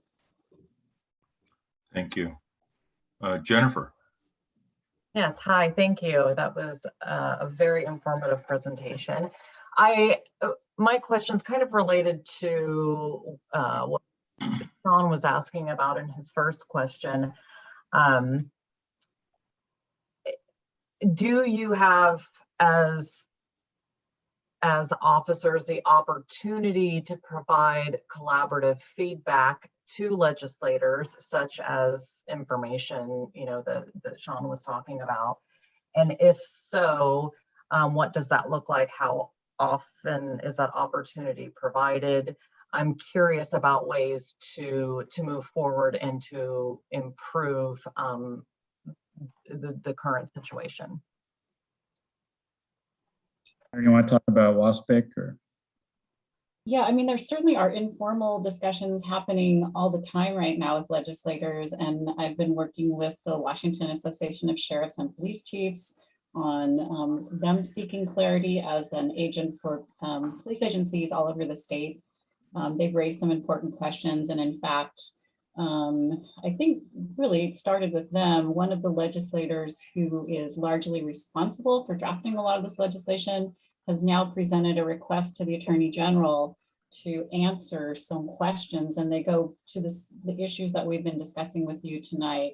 You know, what's appropriate in the case of an investigative stop? What about an involuntary commitment situation? Like six basic questions have been posed to the Attorney General. Unfortunately, there's no time frame attached to that, and I think realistically the changes are going to need to happen at the legislature for them to have full force. And so we continue to work with WASPIC and any other opportunities that we have to speak with legislators to give them more real feedback. I think some of the consequences that we've been talking about tonight were probably unintended and not well, not well thought through at the time. Absolutely, and that's why I'm asking the question, you know, as electeds and not policing experts, I can see how these things, as the chief even alluded to, it looks good on paper, but in practicality, it may not actually be best serving the public. So I am curious how we can make it better from here instead of just accepting the way it is and trying to negotiate around that and reacting to more of the issues it's causing versus just going to the source and correcting. Well, you can help us out certainly by contacting state representatives and expressing concerns about it's affecting your communities. So for all of our communities in King County specifically. So yeah, definitely. And I don't think these are real difficult fixes. We're not trying to be obstructionists on this and really just asking, a couple of these things are minor tweaks, especially with less lethal and defining what military weapons are to help us use the tools that we have available for us. And maybe a consistent statewide definition on probable cause and reasonable suspicion. There's different definitions out there. And so we need something that we could train all of our deputies up on throughout the state, and it's consistent, and it just makes life easier for them to be able to figure out what that really means, because it's confusing for some, and they're going to err on the side of caution for their own personal liability. And so yeah, we can make these changes happen. And I don't think it's a big overhaul of the laws to help us be able to work with those laws, or within those laws, I should say. Okay, thank you. So Ms. Overby and Chief Anderson, thank you both very much for coming tonight. Your presentation is extremely informative, and it answered a lot of questions for myself as well as it did for others. So it was definitely time well spent for you being here tonight. So thank you. Greatly appreciate it. If we do have other questions, do you want us to go through Regan or Chief Roberts to reach out to you with that? Sure. Okay. That'd be great. Yes. Thank you. Thank you both very much. And you both have a very wonderful evening. I know that this is just the beginning of talks to where this may lead us to. Thank you. Thank you. Have a good evening. Thank you. Next up is our first of two public comment periods. Speakers will state their name, address, and organization. Comments are directed to the City Council, not the audience or staff. And comments are not intended for conversation or debate and are limited to no more than 4 minutes per speaker. And looking at our audience, is there anybody in the audience wishing to address council this evening? Chuck. Welcome. Hello, and thank you, Mr. Mayor and council people. I'm Chuck Ijadi. I am a resident of Covington, and I am a commissioner on the Equity, Cultural, and Social Justice Commission. I'm requesting that the council would hear our request to change the name and add the word diversity to it. I know that these things have to be put onto the agenda, so I'm asking for it to be done for next meeting. And also to inform you, I don't know if Bronwyn is here this evening, but to bring you up to date on what's going on with the commission. Is this an appropriate time for me to do this, or would you prefer? No, I will call on reports of commissions in a little bit. Okay, then that's it. And thank you. And it's been a pleasure watching you guys work tonight. Thank you. Great. Thank you. Is there anybody else in the audience wishing to address council at this time? Seeing nobody raise their hand, we will have a second opportunity for public comment towards the end of our meeting. Next up is approval of the consent agenda, which consists of item C1, which is vouchers. Is there a motion to approve the consent agenda? So moved. So moved. Second. It's been moved by Beth and seconded by Joe to approve the consent agenda. Call for a roll call vote. Sean, how do you vote? Aye. Christina, how do you vote? Aye. Jennifer, how do you vote? Aye. Joe, how do you vote? Aye. Beth, how do you vote? Aye. I vote aye. It is unanimous to approve the consent agenda. Now we will move into reports of commission. And first up is Arts Commission and Marita. Welcome.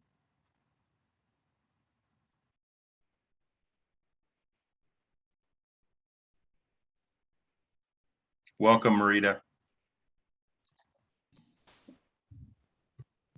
Hi, everybody. Good evening, Mayor, Council. My name is Marita Benedict, representing the Arts Commission, reporting on our September 9th commission meeting. We actually had a guest to join us during our last meeting, and it was one of your city staff members, Matt. I'm not going to say his last name correct, I don't think, Kiao. He was there to update us on the update that's happening to the PROS plan and ask if any of the commissioners would like to participate in providing input. So we are working with him on a date to meet with him again, learn more, and also hear from the consultant. So that was really exciting to be able to be asked as commissioners and citizens to help participate in that process. The virtual art show, we have 2 winners selected. We ended up going with the People's Choice winner, which is the winner that was voted on by the public. And then we also chose a Covington Arts Commission selection winner. And then the rest of the participants will be honorable mentions. We drafted up some language, and Carla is helping us reach out to all of the participants and announcing the winners and thanking everybody for participating. And we're working on a social media post to announce all of that to the public here shortly. The utility box wrap update, we did receive input.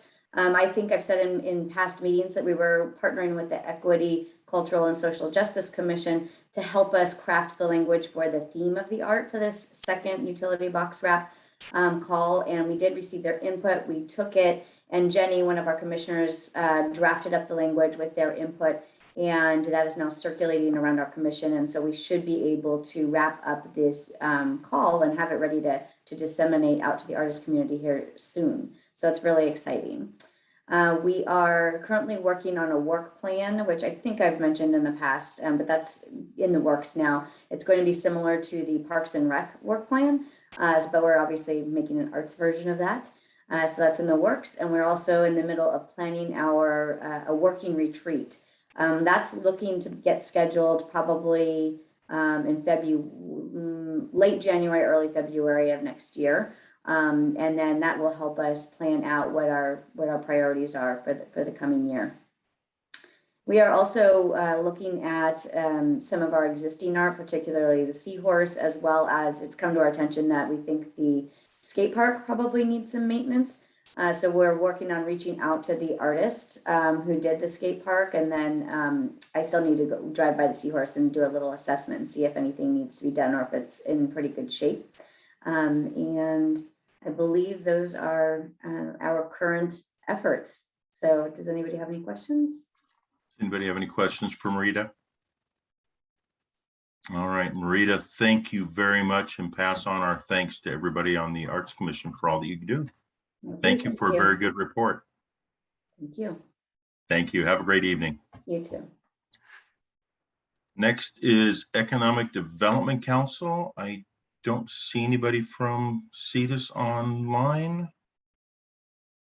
All right, then let's move on to Equity, Cultural and Social Justice Commission. Chuck, are you going to give the report tonight? Bronwyn is not on.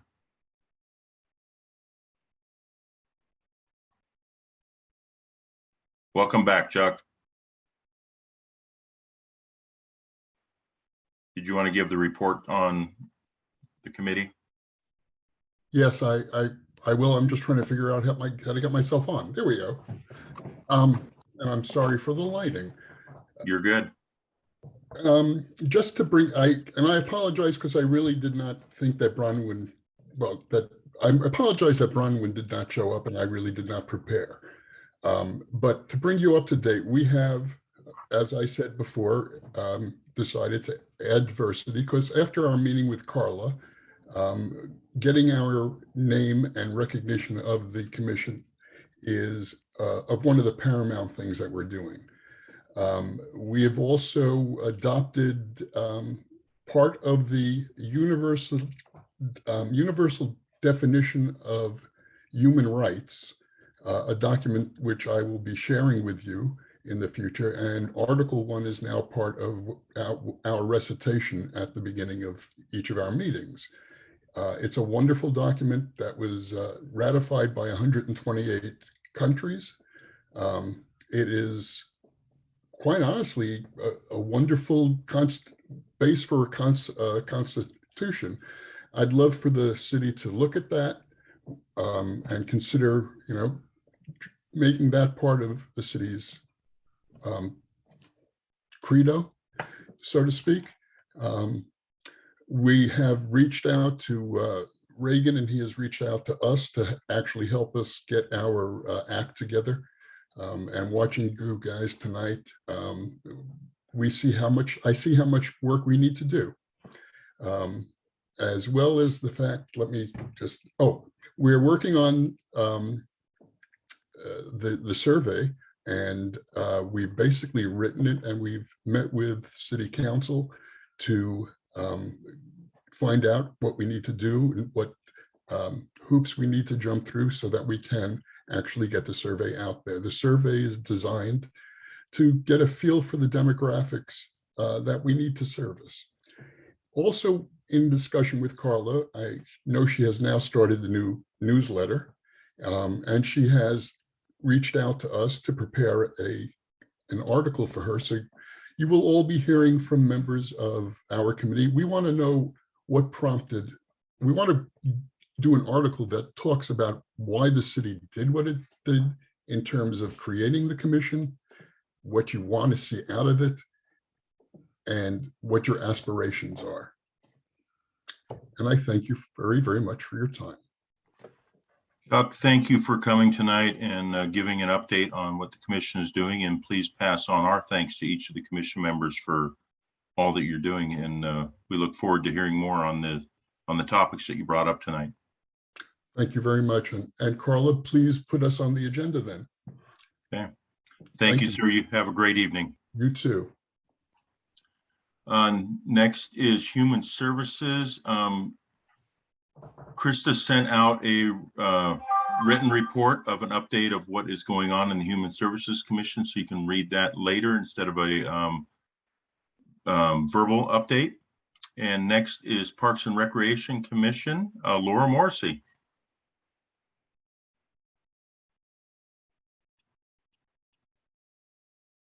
Welcome, Laura. Hi there.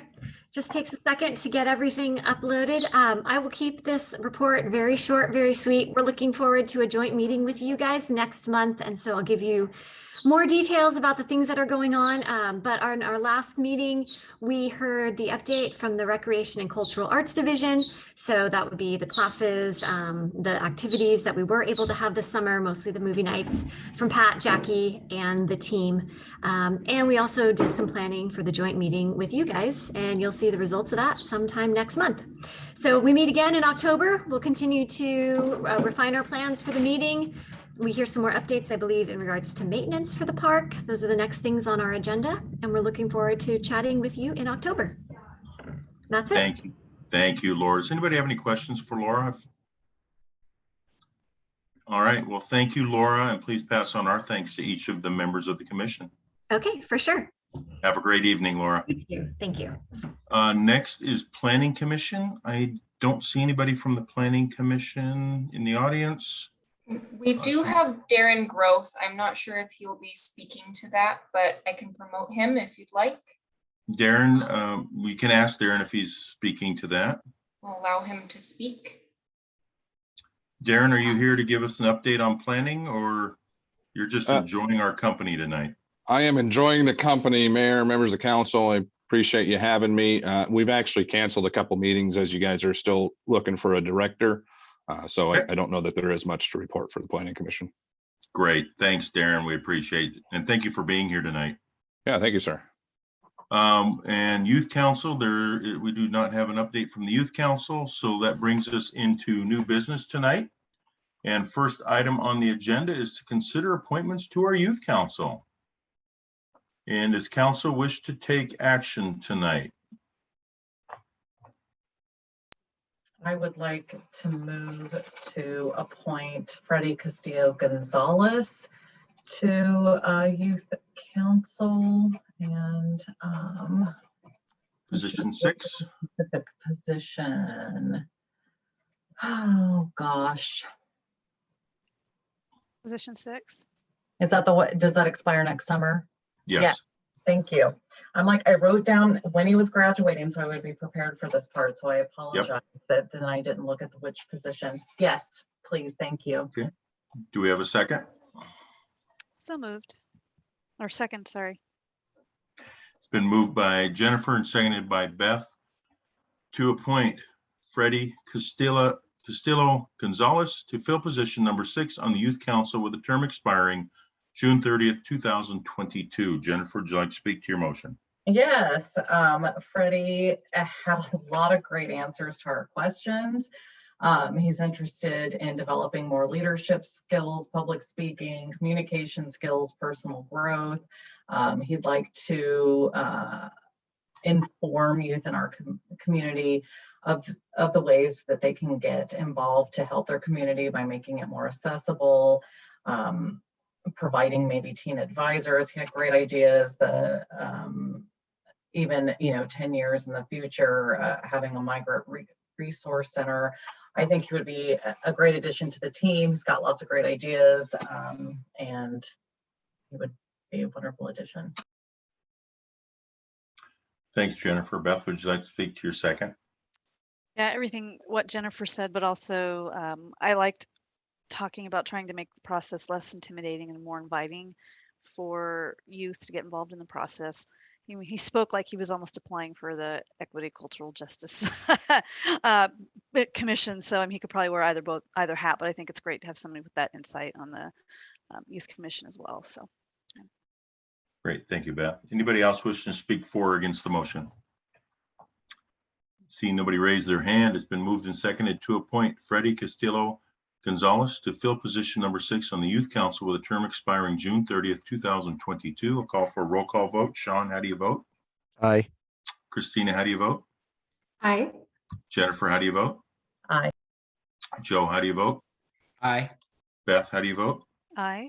I also vote aye. It is unanimous to appoint Freddie Castillo Gonzalez to position number 6. Does council wish to take any further action tonight? Yes, I would like to motion to nominate Michelle Marquia. I'm sorry, I'm butchering her name, to position 9 on the Youth Council. Second. It's been moved by Jennifer and seconded by Joe to appoint Michelle Makia to fill position number 9 on the Youth Council with a term expiring June 30th of 2023. Jennifer, would you like to speak to your motion? Yes, Michelle's really into connecting youth, meeting new people, putting people together to communicate with each other and network. She's extremely enthusiastic and eager to learn what it's all about and to make a difference. She'll be a great contributor to the council. Thanks, Jennifer. Joe, would you like to speak to your second? Yes, I do. And do forgive me. I have Logan on my lap. He's working on writing homework. And I think that's important because both of our youth council commissioners tonight spoke about education and educating the youth. And I think that's an important goal that we should have.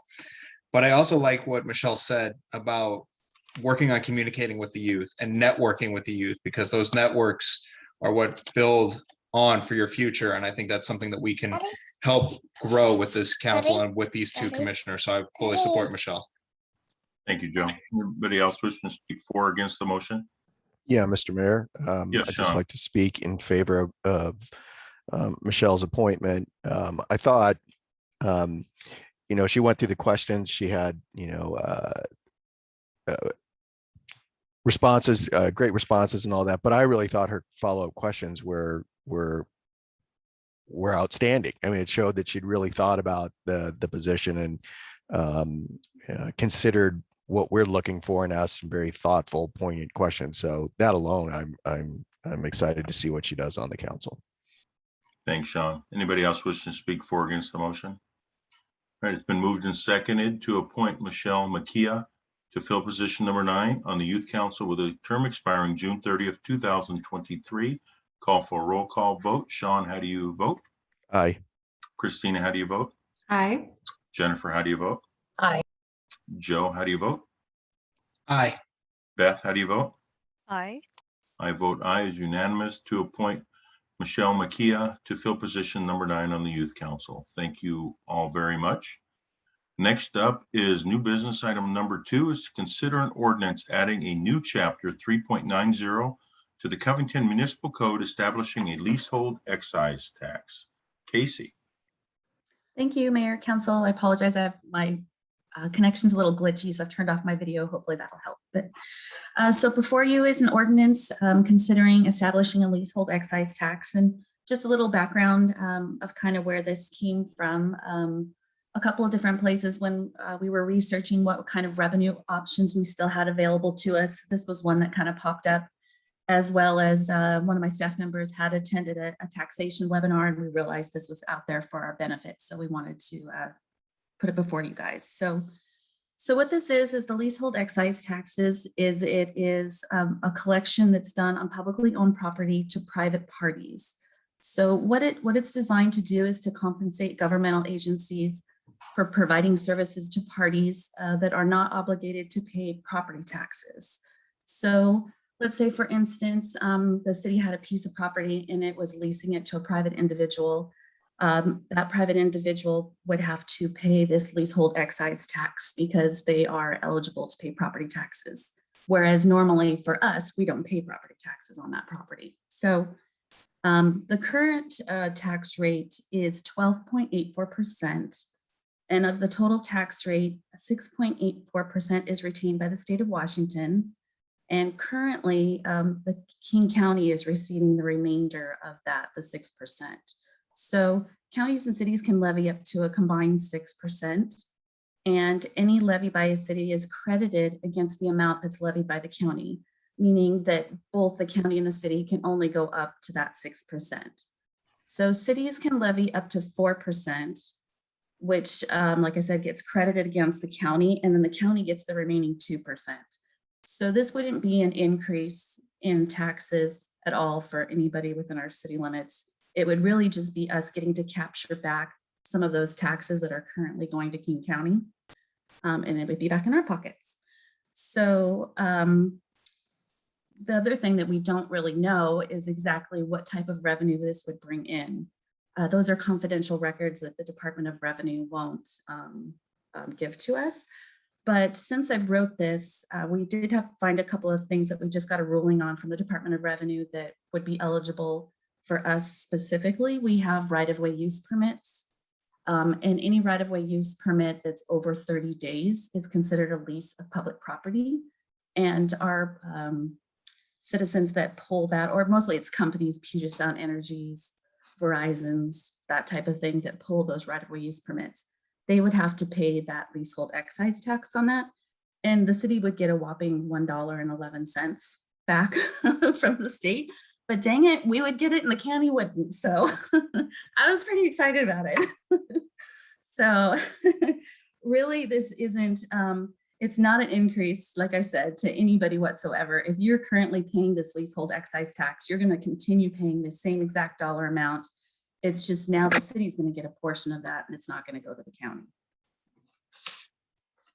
So that was it, really. I'm happy to answer any questions if you have any specific questions on how the tax works. Or Thanks, Casey. Joe.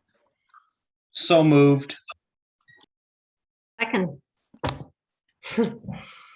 But Oh, No, I had a the question. motion's on the, yes, I'll ask for questions in a minute. Okay. Motion on the floor. It's been moved by Joe and seconded by Christina. Joe, would you like to speak to your motion?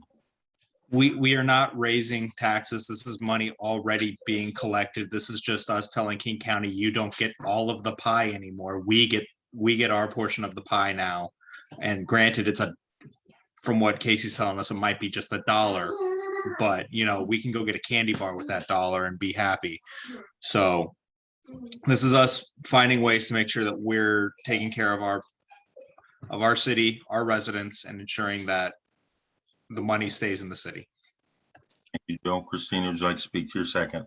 Respectfully, can I hear Beth's question first?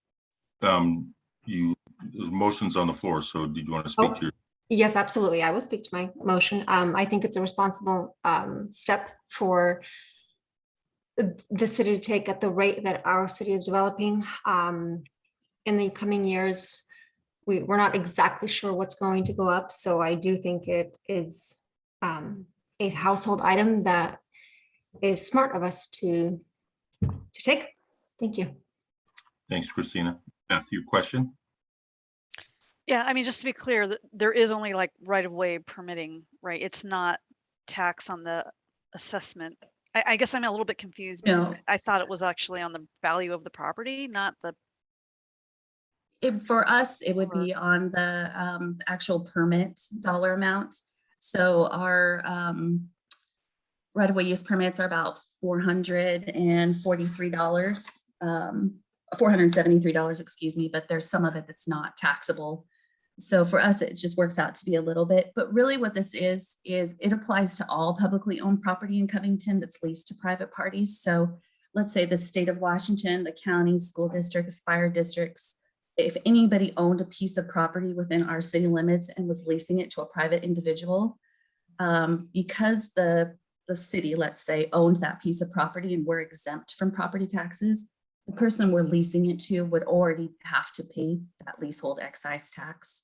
So, and again, I don't know if there's anything out there specifically for us right now.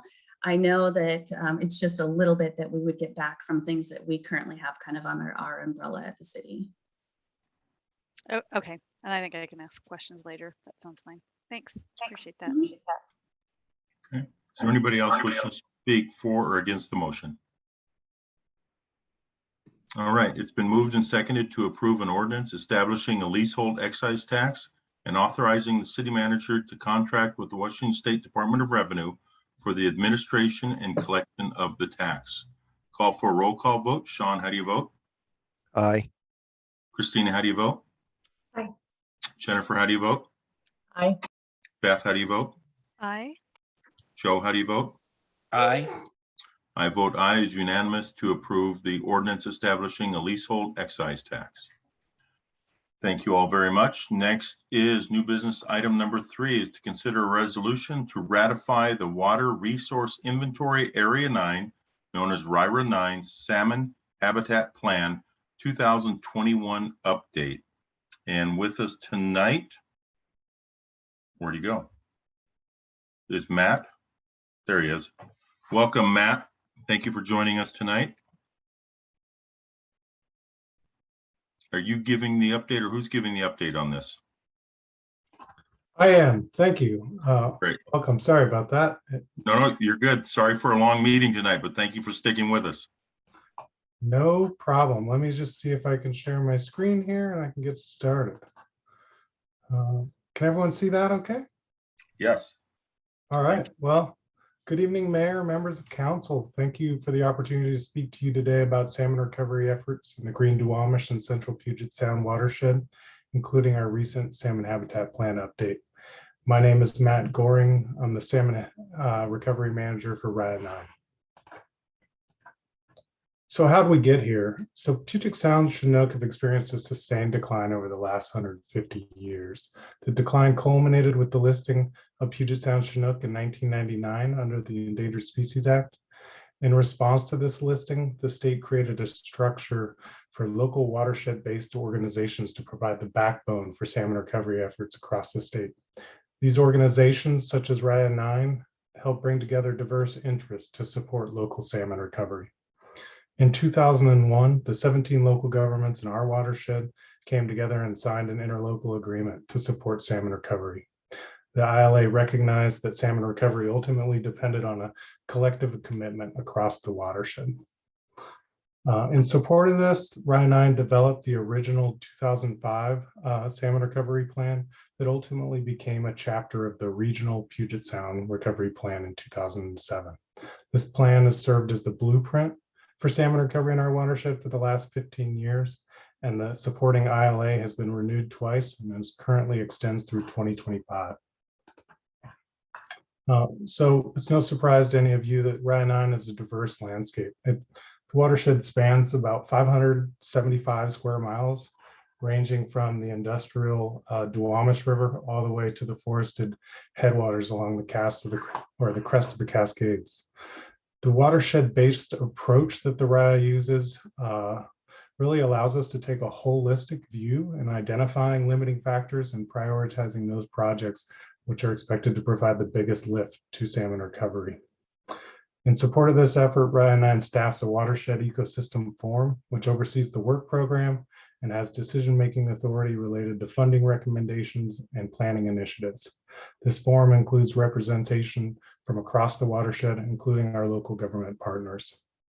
Covington's been a very active participant in the forum, and I want to extend the thanks to Councilmember Harjahausen for serving as the current representative for Covington. And prior to Councilmember Harjahausen, former Councilmember Marla Moon co-chaired the forum for 10 years. So since its inception, the RIA-9 construct really has been successful in securing local, state, and federal funding. With approximately $200 million of investments, partners have realigned more than 2 miles of levees to reconnect floodplain habitats, restored almost a mile of marine shoreline, revegetated over 500 acres of land, and restored 5 acres of estuary habitat. The picture on the right is a local school group working to restore habitat along Jenkins Creek in the city of Covington. And so I just want to thank Covington for their long-term support. Over the last 20 years, ILA cost share partners, including Covington, have collectively contributed $8.4 million to this program. This is a significant investment, and it's helped build our collaborative partnership and position the watershed for the success we've been able to achieve. So this is just a snapshot of adult Chinook returns to the watershed since 1990. The green line depicts wild fish and the blue line depicts total fish, including hatchery origin fish. So you can see, despite our implementation progress, we really haven't been able to turn the corner in terms of recovery. Following the ESA listing in 1999, numbers actually crashed to an all-time low of less than 200 wild fish in the system in 2009. Although numbers of wild fish have rebounded a little since then, numbers in 5 of the last 10 years still remain below that kind of short-term range target of 1,000 to 4,200 Chinook. Unfortunately, this trend isn't unique to our watershed. It can be seen across much of Puget Sound and highlights the need to accelerate our work. So fast forward to the plan update I'm here to talk about today. This represents the next chapter of salmon recovery in our watershed. The update process really did validate the strength of the original plan, and as a result, the update really is more of a series of tweaks and modifications than a comprehensive overhaul. By incorporating new best available science, it provides an updated framework for identifying, prioritizing, and implementing salmon recovery actions over the next 10 to 15 years. And the plan contains policy and programmatic actions, as well as an updated capital project list that includes 118 conceptual projects that were developed in partnership with our local partners. So this slide is just a snapshot of the Chinook life cycle in relationship to the 5 sub-watersheds. The city of Covington, as you can see here in the upper right, lies squarely within the middle green subwatershed. And I just want to highlight that the middle green supports the vast majority of Green River Chinook spawning in the watershed. In addition to spawning habitat, it also provides the vast majority of rearing habitat for juvenile Chinook, like the ones shown here in the lower right, prior to their downstream migration to Puget Sound. And based on recent research, we now know that this rearing habitat, available rearing habitat, such as floodplain wetlands and side channels, really is the limiting factor for increasing Chinook productivity within our watershed. So the plan update outlines a series of recovery strategies for the middle green. Key strategies include protecting and restoring floodplain to increase rearing habitat, revegetating riparian corridors to help reduce in-stream water temperatures, and protecting and enhancing water quality. The picture on the right is a portion of the Green River along southeast Green Valley Road that's constrained by a system of levees shown in purple and yellow there. The simplified channel doesn't provide any refuge from strong currents or high flows for juvenile fish.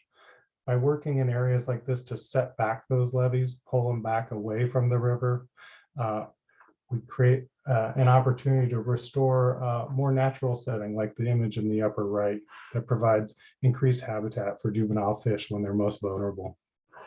So in this picture, kind of in this upper left picture, highlights in yellow and red areas within the watershed where temperatures exceed established water quality standards, including portions of Seuss and Covington Creek that flow through the city of Covington. To address this, the plan emphasizes accelerating restoration of riparian areas and protecting important cold water sources.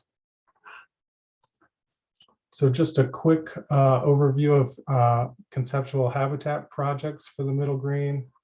Overall, there's 14 conceptual ideas included in the plan. You'll see the majority of these habitat projects are located along the main stem or either the larger tributaries like Seuss or Newaukum.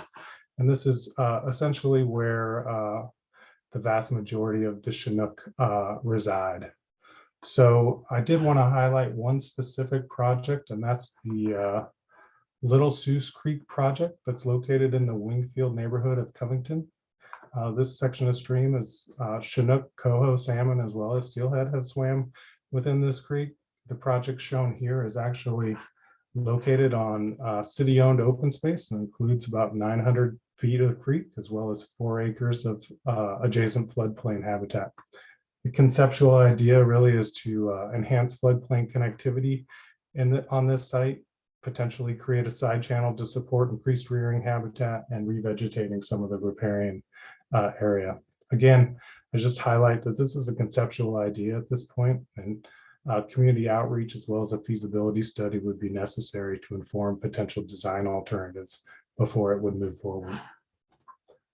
So looking forward, I want to highlight 2 significant regional projects that are critical to supporting salmon recovery in our watershed. The first is the cleanup of the lower Duwamish.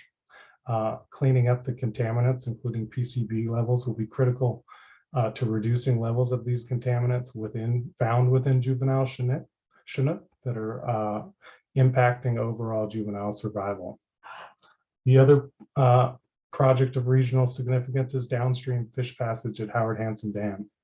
Fish passage really is fundamental to salmon recovery in our watershed, as it will restore access to about 40% of the historical habitat within our watershed.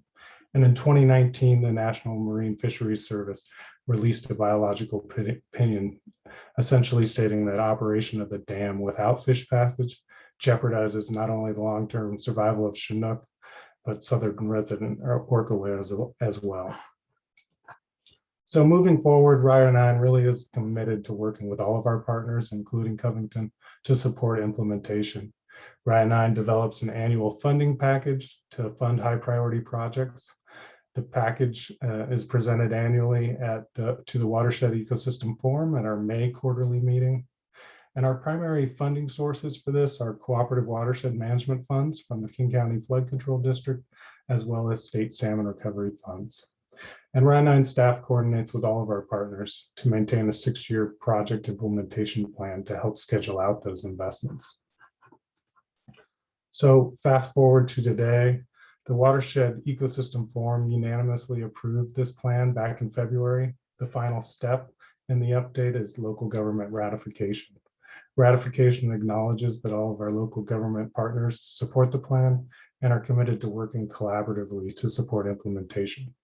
It also acknowledges that salmon recovery is not a standalone initiative. It's inherently linked to other community priorities such as flood risk reduction, stormwater, and recreation.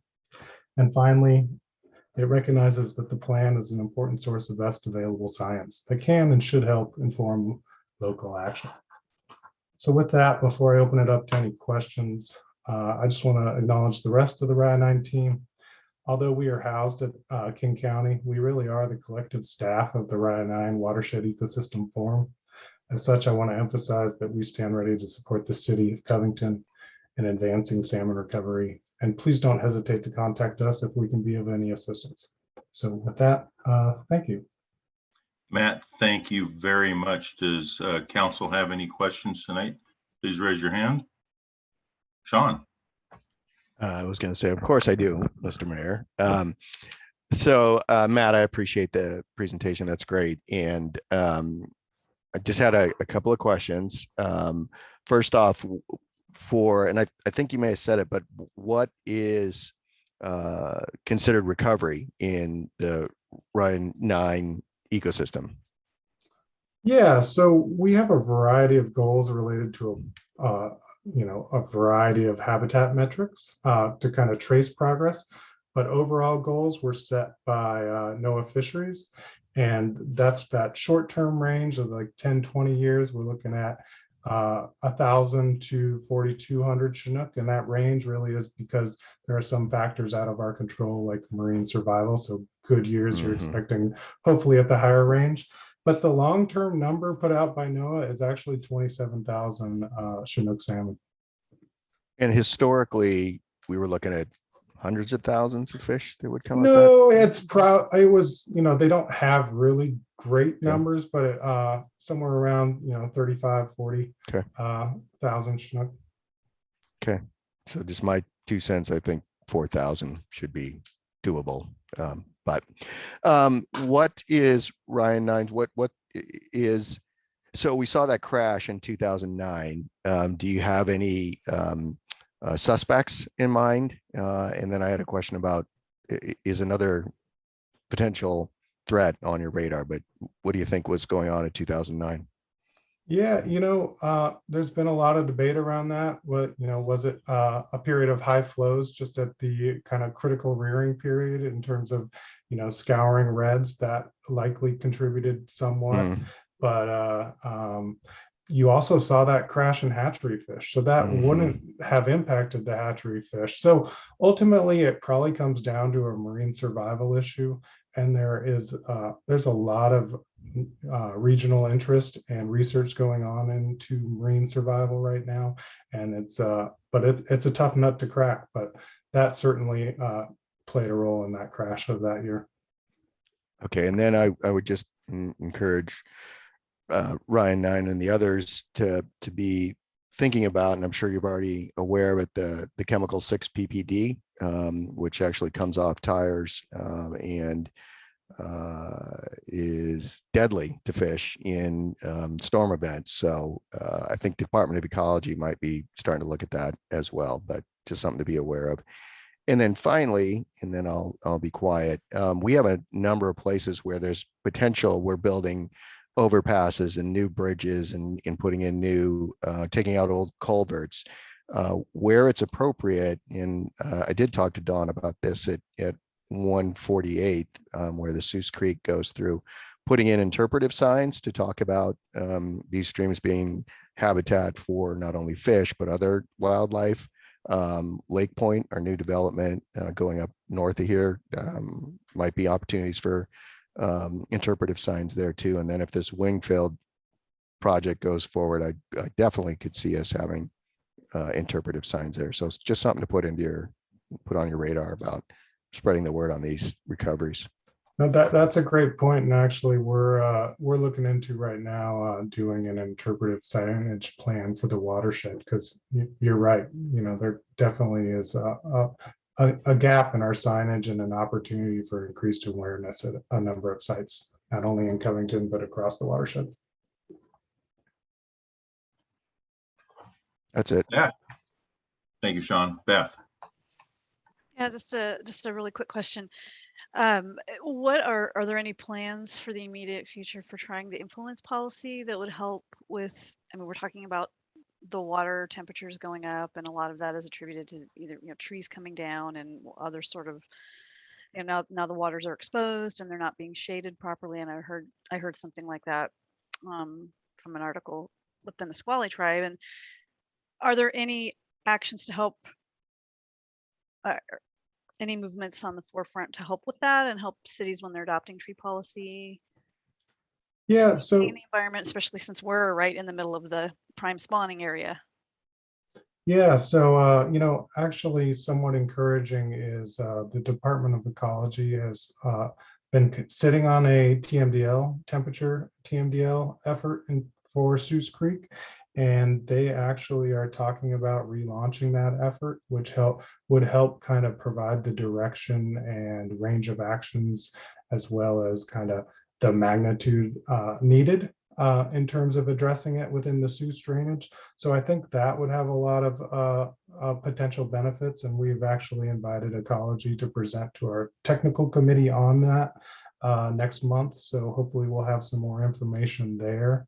But other than that, there's obviously critical areas ordinances, in terms of the effectiveness there. We have a wide range of uncertainty around effectiveness of community to community. And it's one area that we're actually looking to kind of conduct an assessment. We know we fund a lot of riparian revegetation, but similar to shoreline armoring in the marine environment, we've actually done a comprehensive survey of the whole marine environment. And as you probably heard, we're actually still losing ground in terms of unpermitted actions.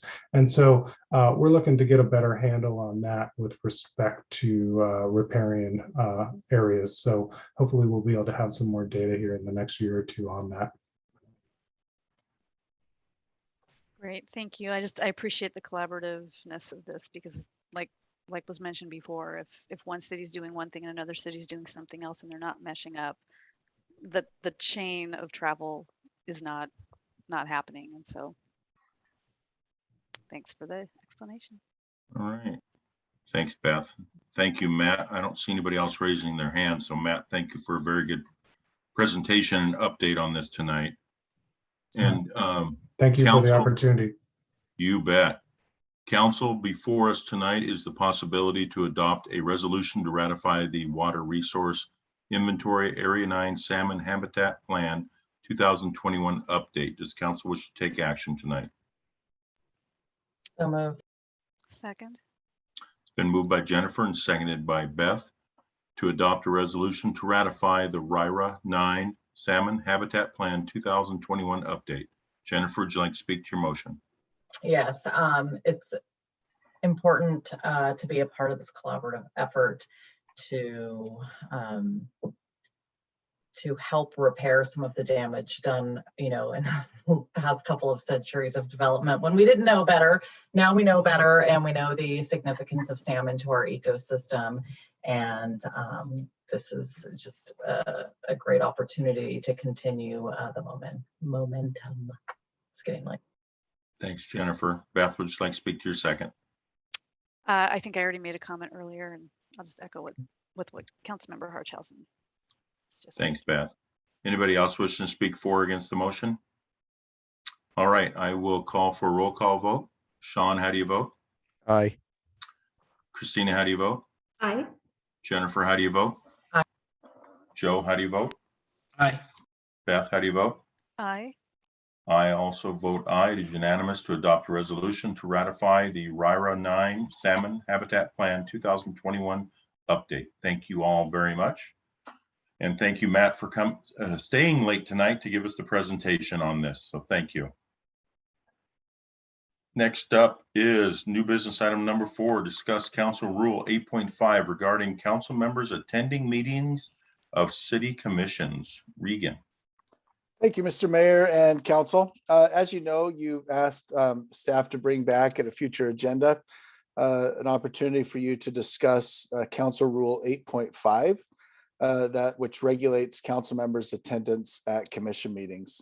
The rule as it currently stands states that council members are prohibited from attending any meeting of the city's advisory bodies in an official capacity unless specifically authorized to attend by a consensus of the city council. However, it does leave a window for a council member to attend a commission meeting in an unofficial capacity, but states that council members are strongly encouraged to not attend any meeting of the city's advisory bodies in an unofficial capacity. And if they do so, they need to make clear to the commission that they're visiting that they're in an unofficial capacity and not speaking on behalf of the council.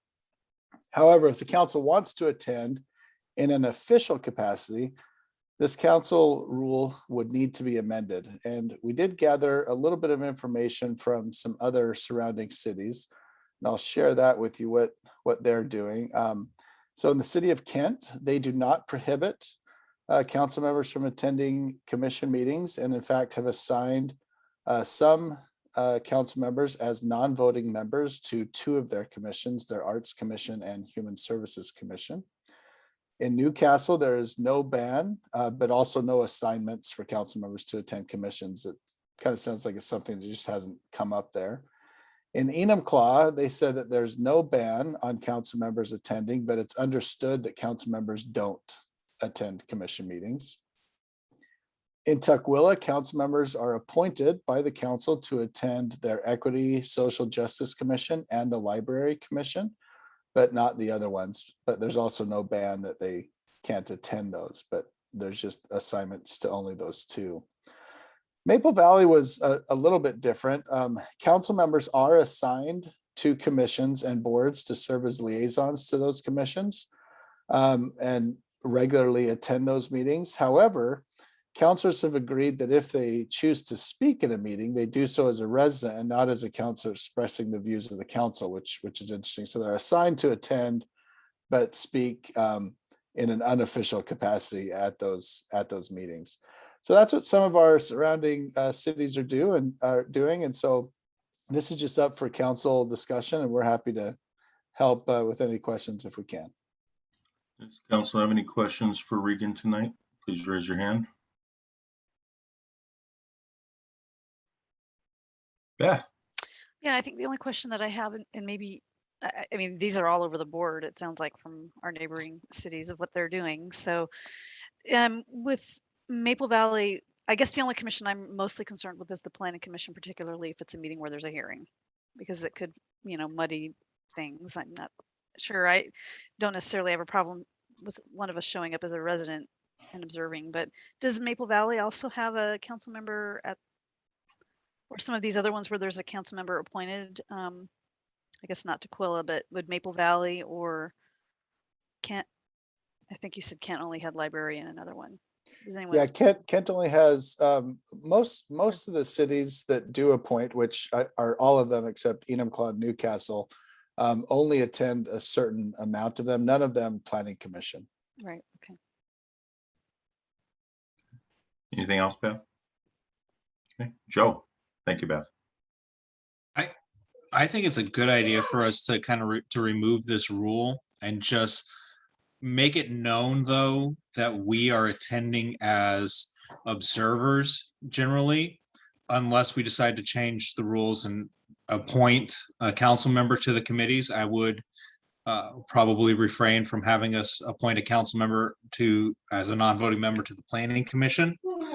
But I think if we're going to do something, let's start with removing this rule and allowing us to go as observers. And if we do want to comment, follow that Maple Valley rule of we're just here to make a comment as a private citizen and not as a council member.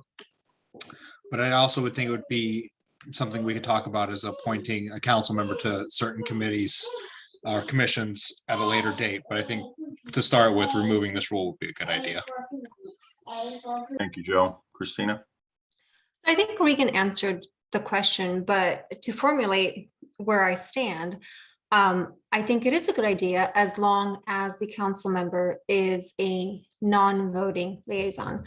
I also don't agree with the fact that we have to be appointed, or that there has to be a council member, whether it's assigned or allowed to visit on every commission. It doesn't do us justice, again, to the Planning Commission, but I think it's a good idea as long as we understand where we stand, and definitely a non-voting council member. Thank you. Thanks, Christina. Jennifer? Totally not a fan of having council members at commission meetings at all. Probably never will be. Having served on multiple commissions, these are volunteers that pride themselves on making independent decisions to advise council upon. By one of us or any of us being present, whether we like it or not, we are influencing their conversation, their open discussion. We are taking away their ability to independently function. If we want to be invited, we can ask for an invitation. If we want to meet with the chair or vice chair, we can ask for that. I also worry about any comment being made by a council member and commission members taking it as a consensus. I can see why this is written on paper. I totally get it. I fully agree with it. I don't think we should make any changes. Thanks, Jennifer. Sean. Yeah, thank you, Mr. Mayor. And so Jeff or Joe, correct me if I'm wrong, but I think this grew out of one of our previous council members who used to consistently show up at planning commission meetings and I guess was I don't want to say a de facto member, but was often asked for input during meetings. So this rule was set up to basically create a buffer between those commissions and the city council. I'm of the mindset similar to Jennifer. I think the rule is written in a way that if someone wants to attend a commission meeting, they just have to get approval from the council. There's nothing preventing anyone from visiting our council meetings now. They just have to, if they want to go as a representative of the council, they have to get permission for that. But if they want to go on their own, they just expressly state that. And I don't think as it's written that we have to even approve that. So a council member can attend any one of these meetings as long as they give the council a heads up. So yeah, I'm of the similar, and I guess I have I don't know how this works, a question or a point of clarity from Christina. I want to hear, are you asking or proposing that we have individual council members assigned to each of these commissions? I thought I heard you possibly say that, and I don't know if I did that correctly, but I did want some clarity on that. Go ahead and answer that question. I believe that was Joe, who said I wouldn't be opposed to council members being assigned to certain commissions aside from the planning commission. I did not comment on that, but based on what you and Jennifer have said, I feel like there would have to be some kind of structure and organization in place, because any one council member could take the forte and then do as you have, have said, and just visit everywhere and have their own opinion. Obviously, I'm not supportive of that. If there was a civil way to, Jennifer also mentioned that if the commission did request a council member, are we currently in the state where that can happen? Or I saw Jeff shaking his head, Mr. Mayor, that is not acceptable nor okay. Can I add a point of clarity on that? Because I think there's a little bit of confusion. Okay. So as the rule reads right now, a council member can seek permission from a consensus of the council. So that would mean from all council members. And if they get that, then they can attend in an official capacity commission meeting. In an official capacity. Okay. If a council member wants to attend in an unofficial capacity, they're discouraged by this rule in doing that, but they may do it as long as they make it clear to the commission that they're attending that they are there in an unofficial capacity and they are not representing the city council. So this wasn't from the Planning Commission. This was actually from Parks and Forestry Commission. Notice Parks and Forestry we used to have problems where council members would show up and not all of them, just certain council members.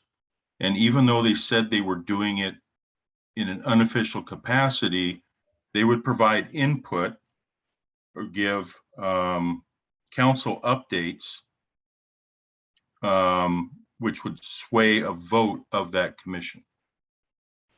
So I mean, my opinion is I agree with Jennifer and Sean. I don't think that we as a council should be going to the commissions, because in my personal opinion, I want the commission members to be able to feel freely to express their opinions and not have to hold back their comments because a council member is there. That's why we have a staff member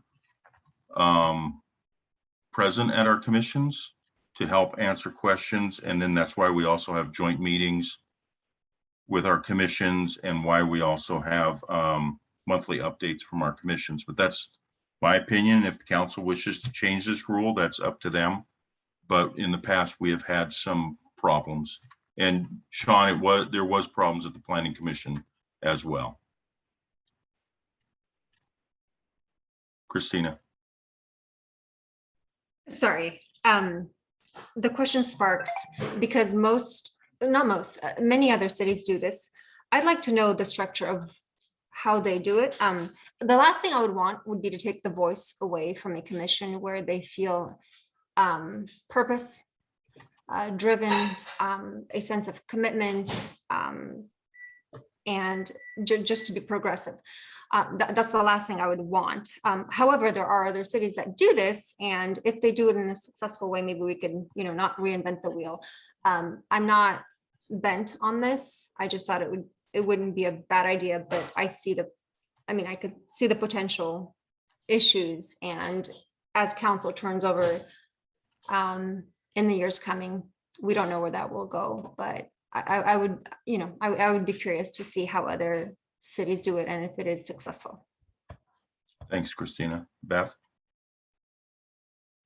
Yeah, I mean, it sounds like the reason that the code was adopted was for a very specific purpose in trying to, again, keep that free speech of the commissions and not having them feel like they're under the watchful eye of a council member, even if they're acting in a personal capacity, because we wear that hat regardless. I mean, we walk 24/7. We are council members first and foremost. So the one thing I would say, though, and I feel like there have been some recent concerns from some commission members, and I feel like it could be helpful either to have maybe it's just a sidebar meeting with Regan to talk about some of those things, so that if their direction from staff might need to be changed, or if there's any concerns, those can be addressed. And it's going, again, working through Regan, working through staff to the commissioners. So I think that's the only, there might be a different way to resolve that than allowing a city council member to show up. And the way it's written, obviously, if we wanted to show up as personally, just if I ever were to do that, I'd sit there and just not make a comment at all, because I mean, that's not the whole point, but I don't foresee myself needing to do that. I just know that there were a few opportunities and recently that might need to be addressed, if not this way, then through some other ways. So. Thanks, Beth. Jennifer? What would be the advantage of having a council member attend commission meetings? If you'd like me to address a couple of items, I could. Sure, Regan. A couple of things that have come up in the past are issues like things that a commission might be working on for 4, 5, 6 months, and then it's presented to council at their annual joint meeting with the council, and council doesn't like it. So there wasn't that connection to see if the item that commission's now spent a lot of time on is something that the council is agreeable to. The other item is in interviewing. A lot of times council just doesn't know how people that are re-interviewing on commissions have been on that commission. And so you would have some access to that. So I think just kind of generally speaking, a little more familiarity with what's happening on the commission and that connection with the council is some of the reasons I've heard. I will say, like has been experienced in Covington a long time ago, the other cities that I spoke to did share that it has created difficulty along the way having council members attend their commission meetings. So that's an interesting thing. And then if I could just address Christina's question, they're all non-voting members, the council members that attend. That's the structure of it. So I get what you're saying, because I've been on a commission that's worked on things for a long time. And then it's like, but the thing is, I'm not going to take it. A commission should not be taking one council member's input. What is that council member going to do? Come back and talk to us? We can't really ever talk to each other. So it wouldn't ever solve that problem. That would be staff responsibility for conveying that to you to maybe get, bring it up as an agenda item and formulating the opportunity for a workshop or something, a work session before a council meeting. I don't see that council member being present as a solution to that issue. And then also, again, the staff liaison should, and if it is an issue, we could, request that information in part of the interview process. So we have that. I know I have seen it in past interviews, attendance records and that kind of thing. So again, I feel like that is solvable by staff. The presence of a council member absolutely changes the dynamic of a commission, 120%. Planning, not so much, but arts, absolutely. I mean, it's in that little room. It's a cozy meeting. It's very informal. It would turn it into a stuffy discussion, and there would not be freedom of a thought exchange. Thanks, Jennifer. Beth? Yeah, I mean, I think that's the difference between a lot of the other, like the planning commission meetings are recorded. People can, if we had a concern, we could listen to them without being there in the room.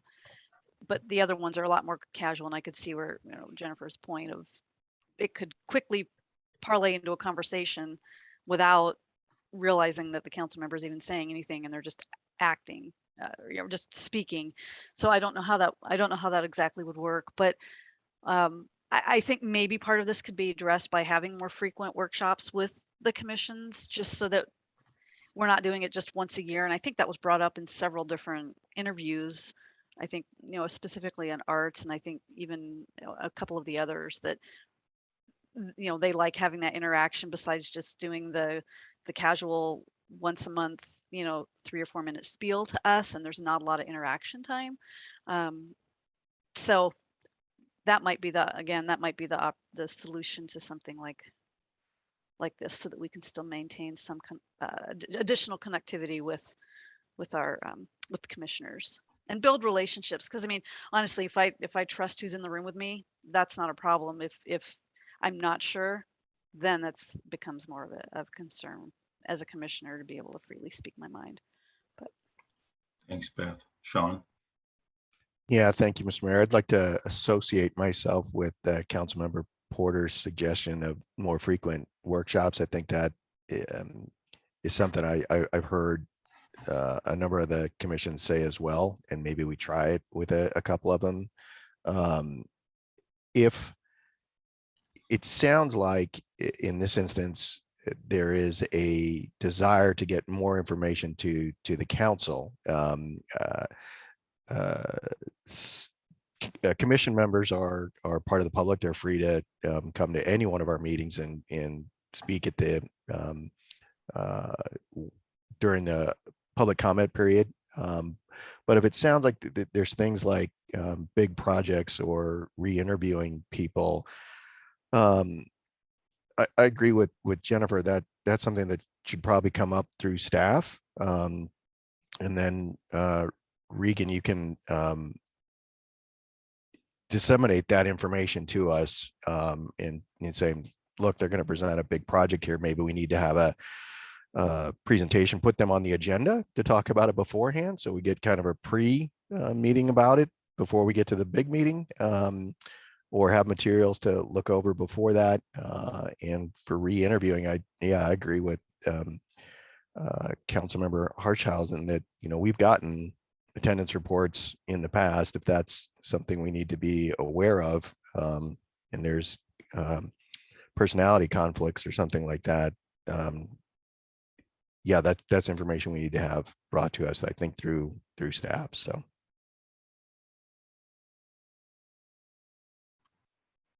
Thanks, Sean. Anybody else? So Regan brought this forward to us because there was consensus on July 27th council meeting to bring this for further discussion. So what is council consensus? Do we want to have Regan bring this back to us to make changes, or to leave it as is? Or Regan, is there something else you want from council tonight? Whatever council wants. This is a council generated item, so. Okay. Is there consensus to leave it as is? Okay, so I see a maybe from Joe, 3 yeses, maybe from Christina. Or would That's me giving the okay. This is what I've been doing at home lately with the kids. Okay, so it's okay to leave it as is. Okay. Shaka doesn't mean okay, Joe. No. No, this is just how I've been doing it with the kids to get them to leave me alone lately. Okay. I'm not opposed to leaving it as is. Yes. So that's consensus. Beth? Yeah, I was going to say that I'm not opposed to leaving it as is. But I would like to maybe have some additional conversations, maybe at the summit, about setting some parameters around the information that we're getting on a regular basis from staff, possibly even from Regan. Okay. Talk more about that later. All right. Does that give you information, Regan, to leave it as is? That's council consensus? Yeah, we're good to go. Okay. Thanks, Regan. All right. Thank you, everybody, for a good discussion. New business item number 5 is pre-delegate authority to the city manager to execute contracts for deferred street maintenance utilizing transportation benefit district funds. Don, welcome. Thank you, Mayor, Council. Tonight, this item is related to, as you mentioned, the transportation benefit district funds, particularly 2020 funds that were earmarked during the 2021 budget adoption process by council, that were set to help with deferred street maintenance needs. So one of the first things we did earlier in the year was getting the landscaping contract going. And then we've been putting together a list of priorities of things that we felt would be the biggest benefit of getting things back in order because of deferred maintenance. Those being particularly asphalt repair, sidewalk repair, and that's sidewalk repair is in 2 pieces. One is being replacement, and the other being grinding of like lips that are small enough that you can grind down and don't need to be replaced. So before you tonight is asking for pre-delegating that authority to Regan if these projects, the ones that we've listed, comes within the budget, to allow him to execute those. And that's mostly timing and mostly associated with the asphalt, because we typically like to do that before October 15th is generally the kind of rule for paving. Granted, this is more repairs and like square cuts or kind of wheel rut type repairs, that type of thing, that we're going out and doing a lot of pothole fixing, some of them, weekly in these cases, in these locations. So this would give us a big boost in that regards, so we can focus on other things that we need to do, and then also continue to look at needs around the city, depending on the cost of where these come out. So in the blue sheet, we've got areas located where we've identified asphalt repair, and it's also tied to low pavement condition index, as I mentioned in the blue sheet. And then those items are around $100,000 for that asphalt repair. That project, that aspect of a small works project for asphalt repair is out for requesting bids for that right now. So sounds like we've got I think around 10 or so contractors that are interested in that already. So we'll see where that comes in at. And then we've got, right on the heels of that, we'll be sending out the request for bids for the panel replacement and the grinding. So all total, that's estimating to be around $230,000. There is $383,000 that was set aside from the 2020 TBD funds. So that's the request, is giving that authority so we can kind of act on those quickly. They're relatively small projects, really. They're just in multiple locations, and we'll have some impacts, but we're trying to remove on those with weather window and that type of thing as quickly as we can. Happy to answer any questions that you guys have. Oh, thank you, Don. So moved. Second. It's been moved by Joe and seconded by Beth to authorize the delegation of council authority to the city manager to execute deferred maintenance contracts for asphalt repair, sidewalk panel replacement, sidewalk grinding, if the total for the contracts is less than the existing budget for deferred street maintenance. Beth, would you like to speak to your motion? Or Joe, would you like to speak to your motion? This is stuff that needs to happen, has needed to happen. We have the funding, we have the ability.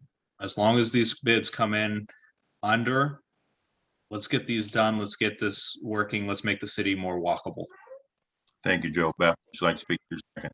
Yeah, and I agree with what Joe said, and also I appreciate the fact that we're evaluating projects and finding out that if it just needs to be ground, it's much cheaper than having to replace. And so I can appreciate looking at the most cost-effective method for making our sidewalks safe.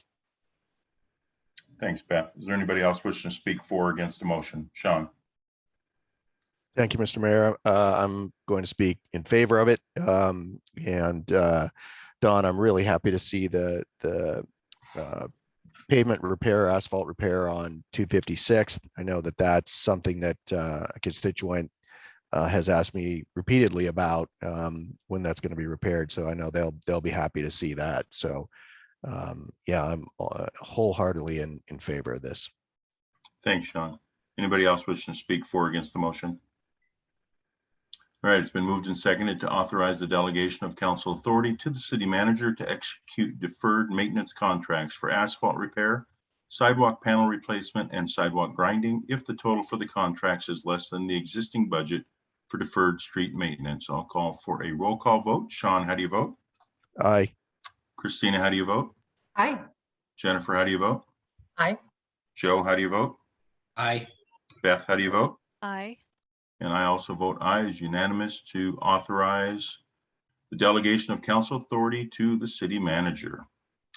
Thank you all very much. That concludes new business.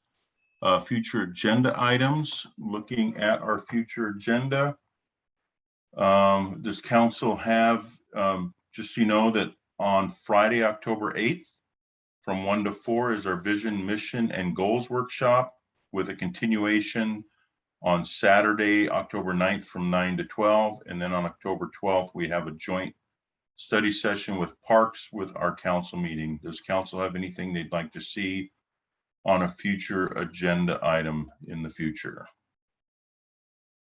All right, with that, it is getting late and my computer just froze. All right. So we will move into council staff comments. And we'll start with Chief Roberts.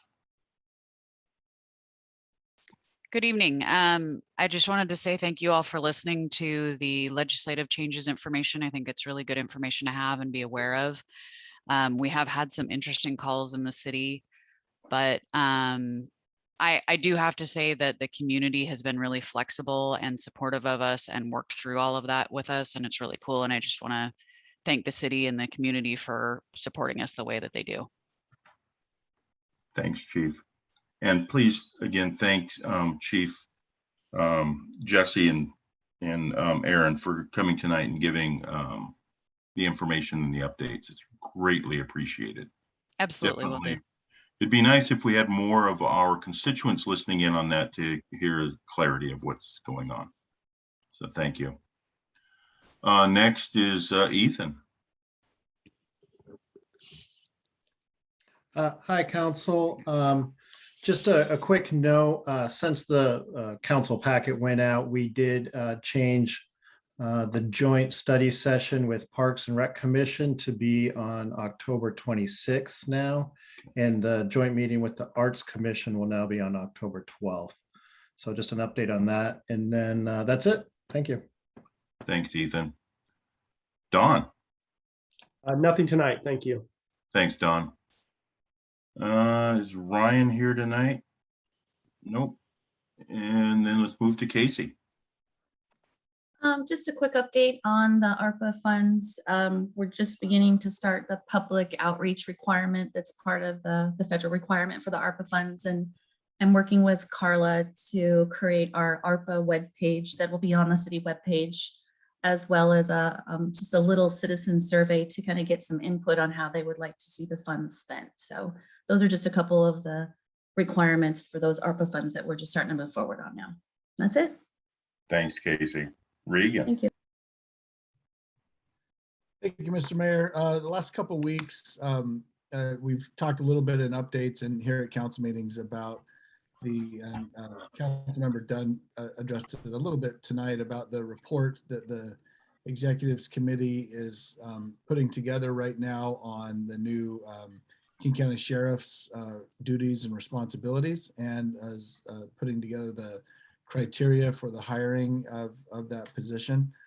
As we've discussed before, it's been a pretty convoluted process that's gotten off the rails quite a bit, but it seems to be back on course now. There is tremendous amount of differing opinions of what should be submitted in the report. I've read through the draft report, and you know, it went everywhere from police should not have any kind of firearms to, you know, all kinds of things, but they've been able to narrow it down to some very high level kind of policy things that will be submitted, and that should be completed by the end of the month. So hopefully that will move forward. And then as far as policing, we've talked a lot about that tonight. Obviously, we're already having a difficult time filling our positions and required to hold vacancies, but that is most likely going to be worse in the next coming months. And so that will affect our policing in Covington. We'll do our best to backfill as much as we can. Thank you. Thanks, Regan. Mark. Thank you, Mayor Wagner. To start with, would you mind asking for a motion for council to extend the meeting for a few minutes? Because otherwise we'll adjourn automatically at 10 p.m. I'm fine with adjourning at 10. Okay. No. Is there a motion to extend the meeting for 15 minutes? So moved. Second. Been moved by Joe and seconded by Sean to extend the meeting 15 minutes. Consensus, can we just call for a vote? All those in favor? Aye. Okay. Aye. Everybody's Aye. voted aye. Aye. Right. Thank you. My apologies, and thank you for humoring me on that one. There's no executive session tonight, and I have no additional comments. Thank you very much. Thanks, Mark. Krista. Nothing from me tonight. Thank you. Thanks, Krista. Sean. Yeah, I don't have anything either other than to say it was a great meeting. Really impressed with the interviewees and the conversation tonight. So thanks to all of you for your service to the community. Thanks, Sean. Christina. Sorry, I keep expecting one more before me. Nothing from me. back Okay. to school, having a good time. Thank you. Thanks, Christina. Jennifer. No comments from me, except that I'm delighted to see you all in person in a week and a half soon. Thanks, Jennifer. Joe. Just one thing, Regan, this is yellow in sign language, just so you're aware. And we use sign language in my house. So other than that, nothing still for doesn't me. mean okay. It does in my house. Hang loose. Other than that, I can't wait to see you all in person on the 8th. Thanks, Joe. Beth. Nothing for this evening. Thank you. Thank you. I will only make one comment tonight and save everything for later.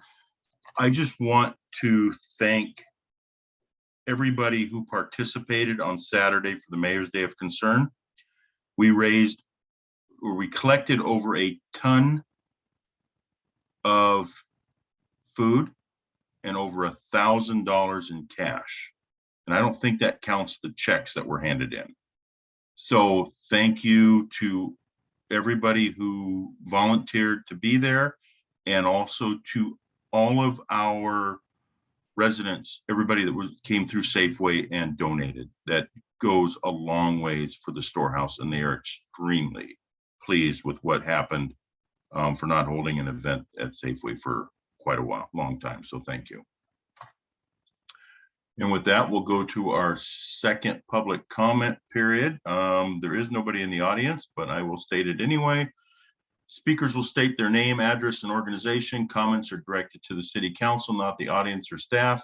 Comments are not intended for conversation or debate and are limited to no more than 4 minutes per speaker. Seeing nobody in the audience, there is no public comment. And with that, the meeting is adjourned since there is no executive session at 10:01. Guess I only need to extend it for 2 minutes. Thank you all very much, and you all have a great evening. Thank you for all that you do. Bye. Good night. Night.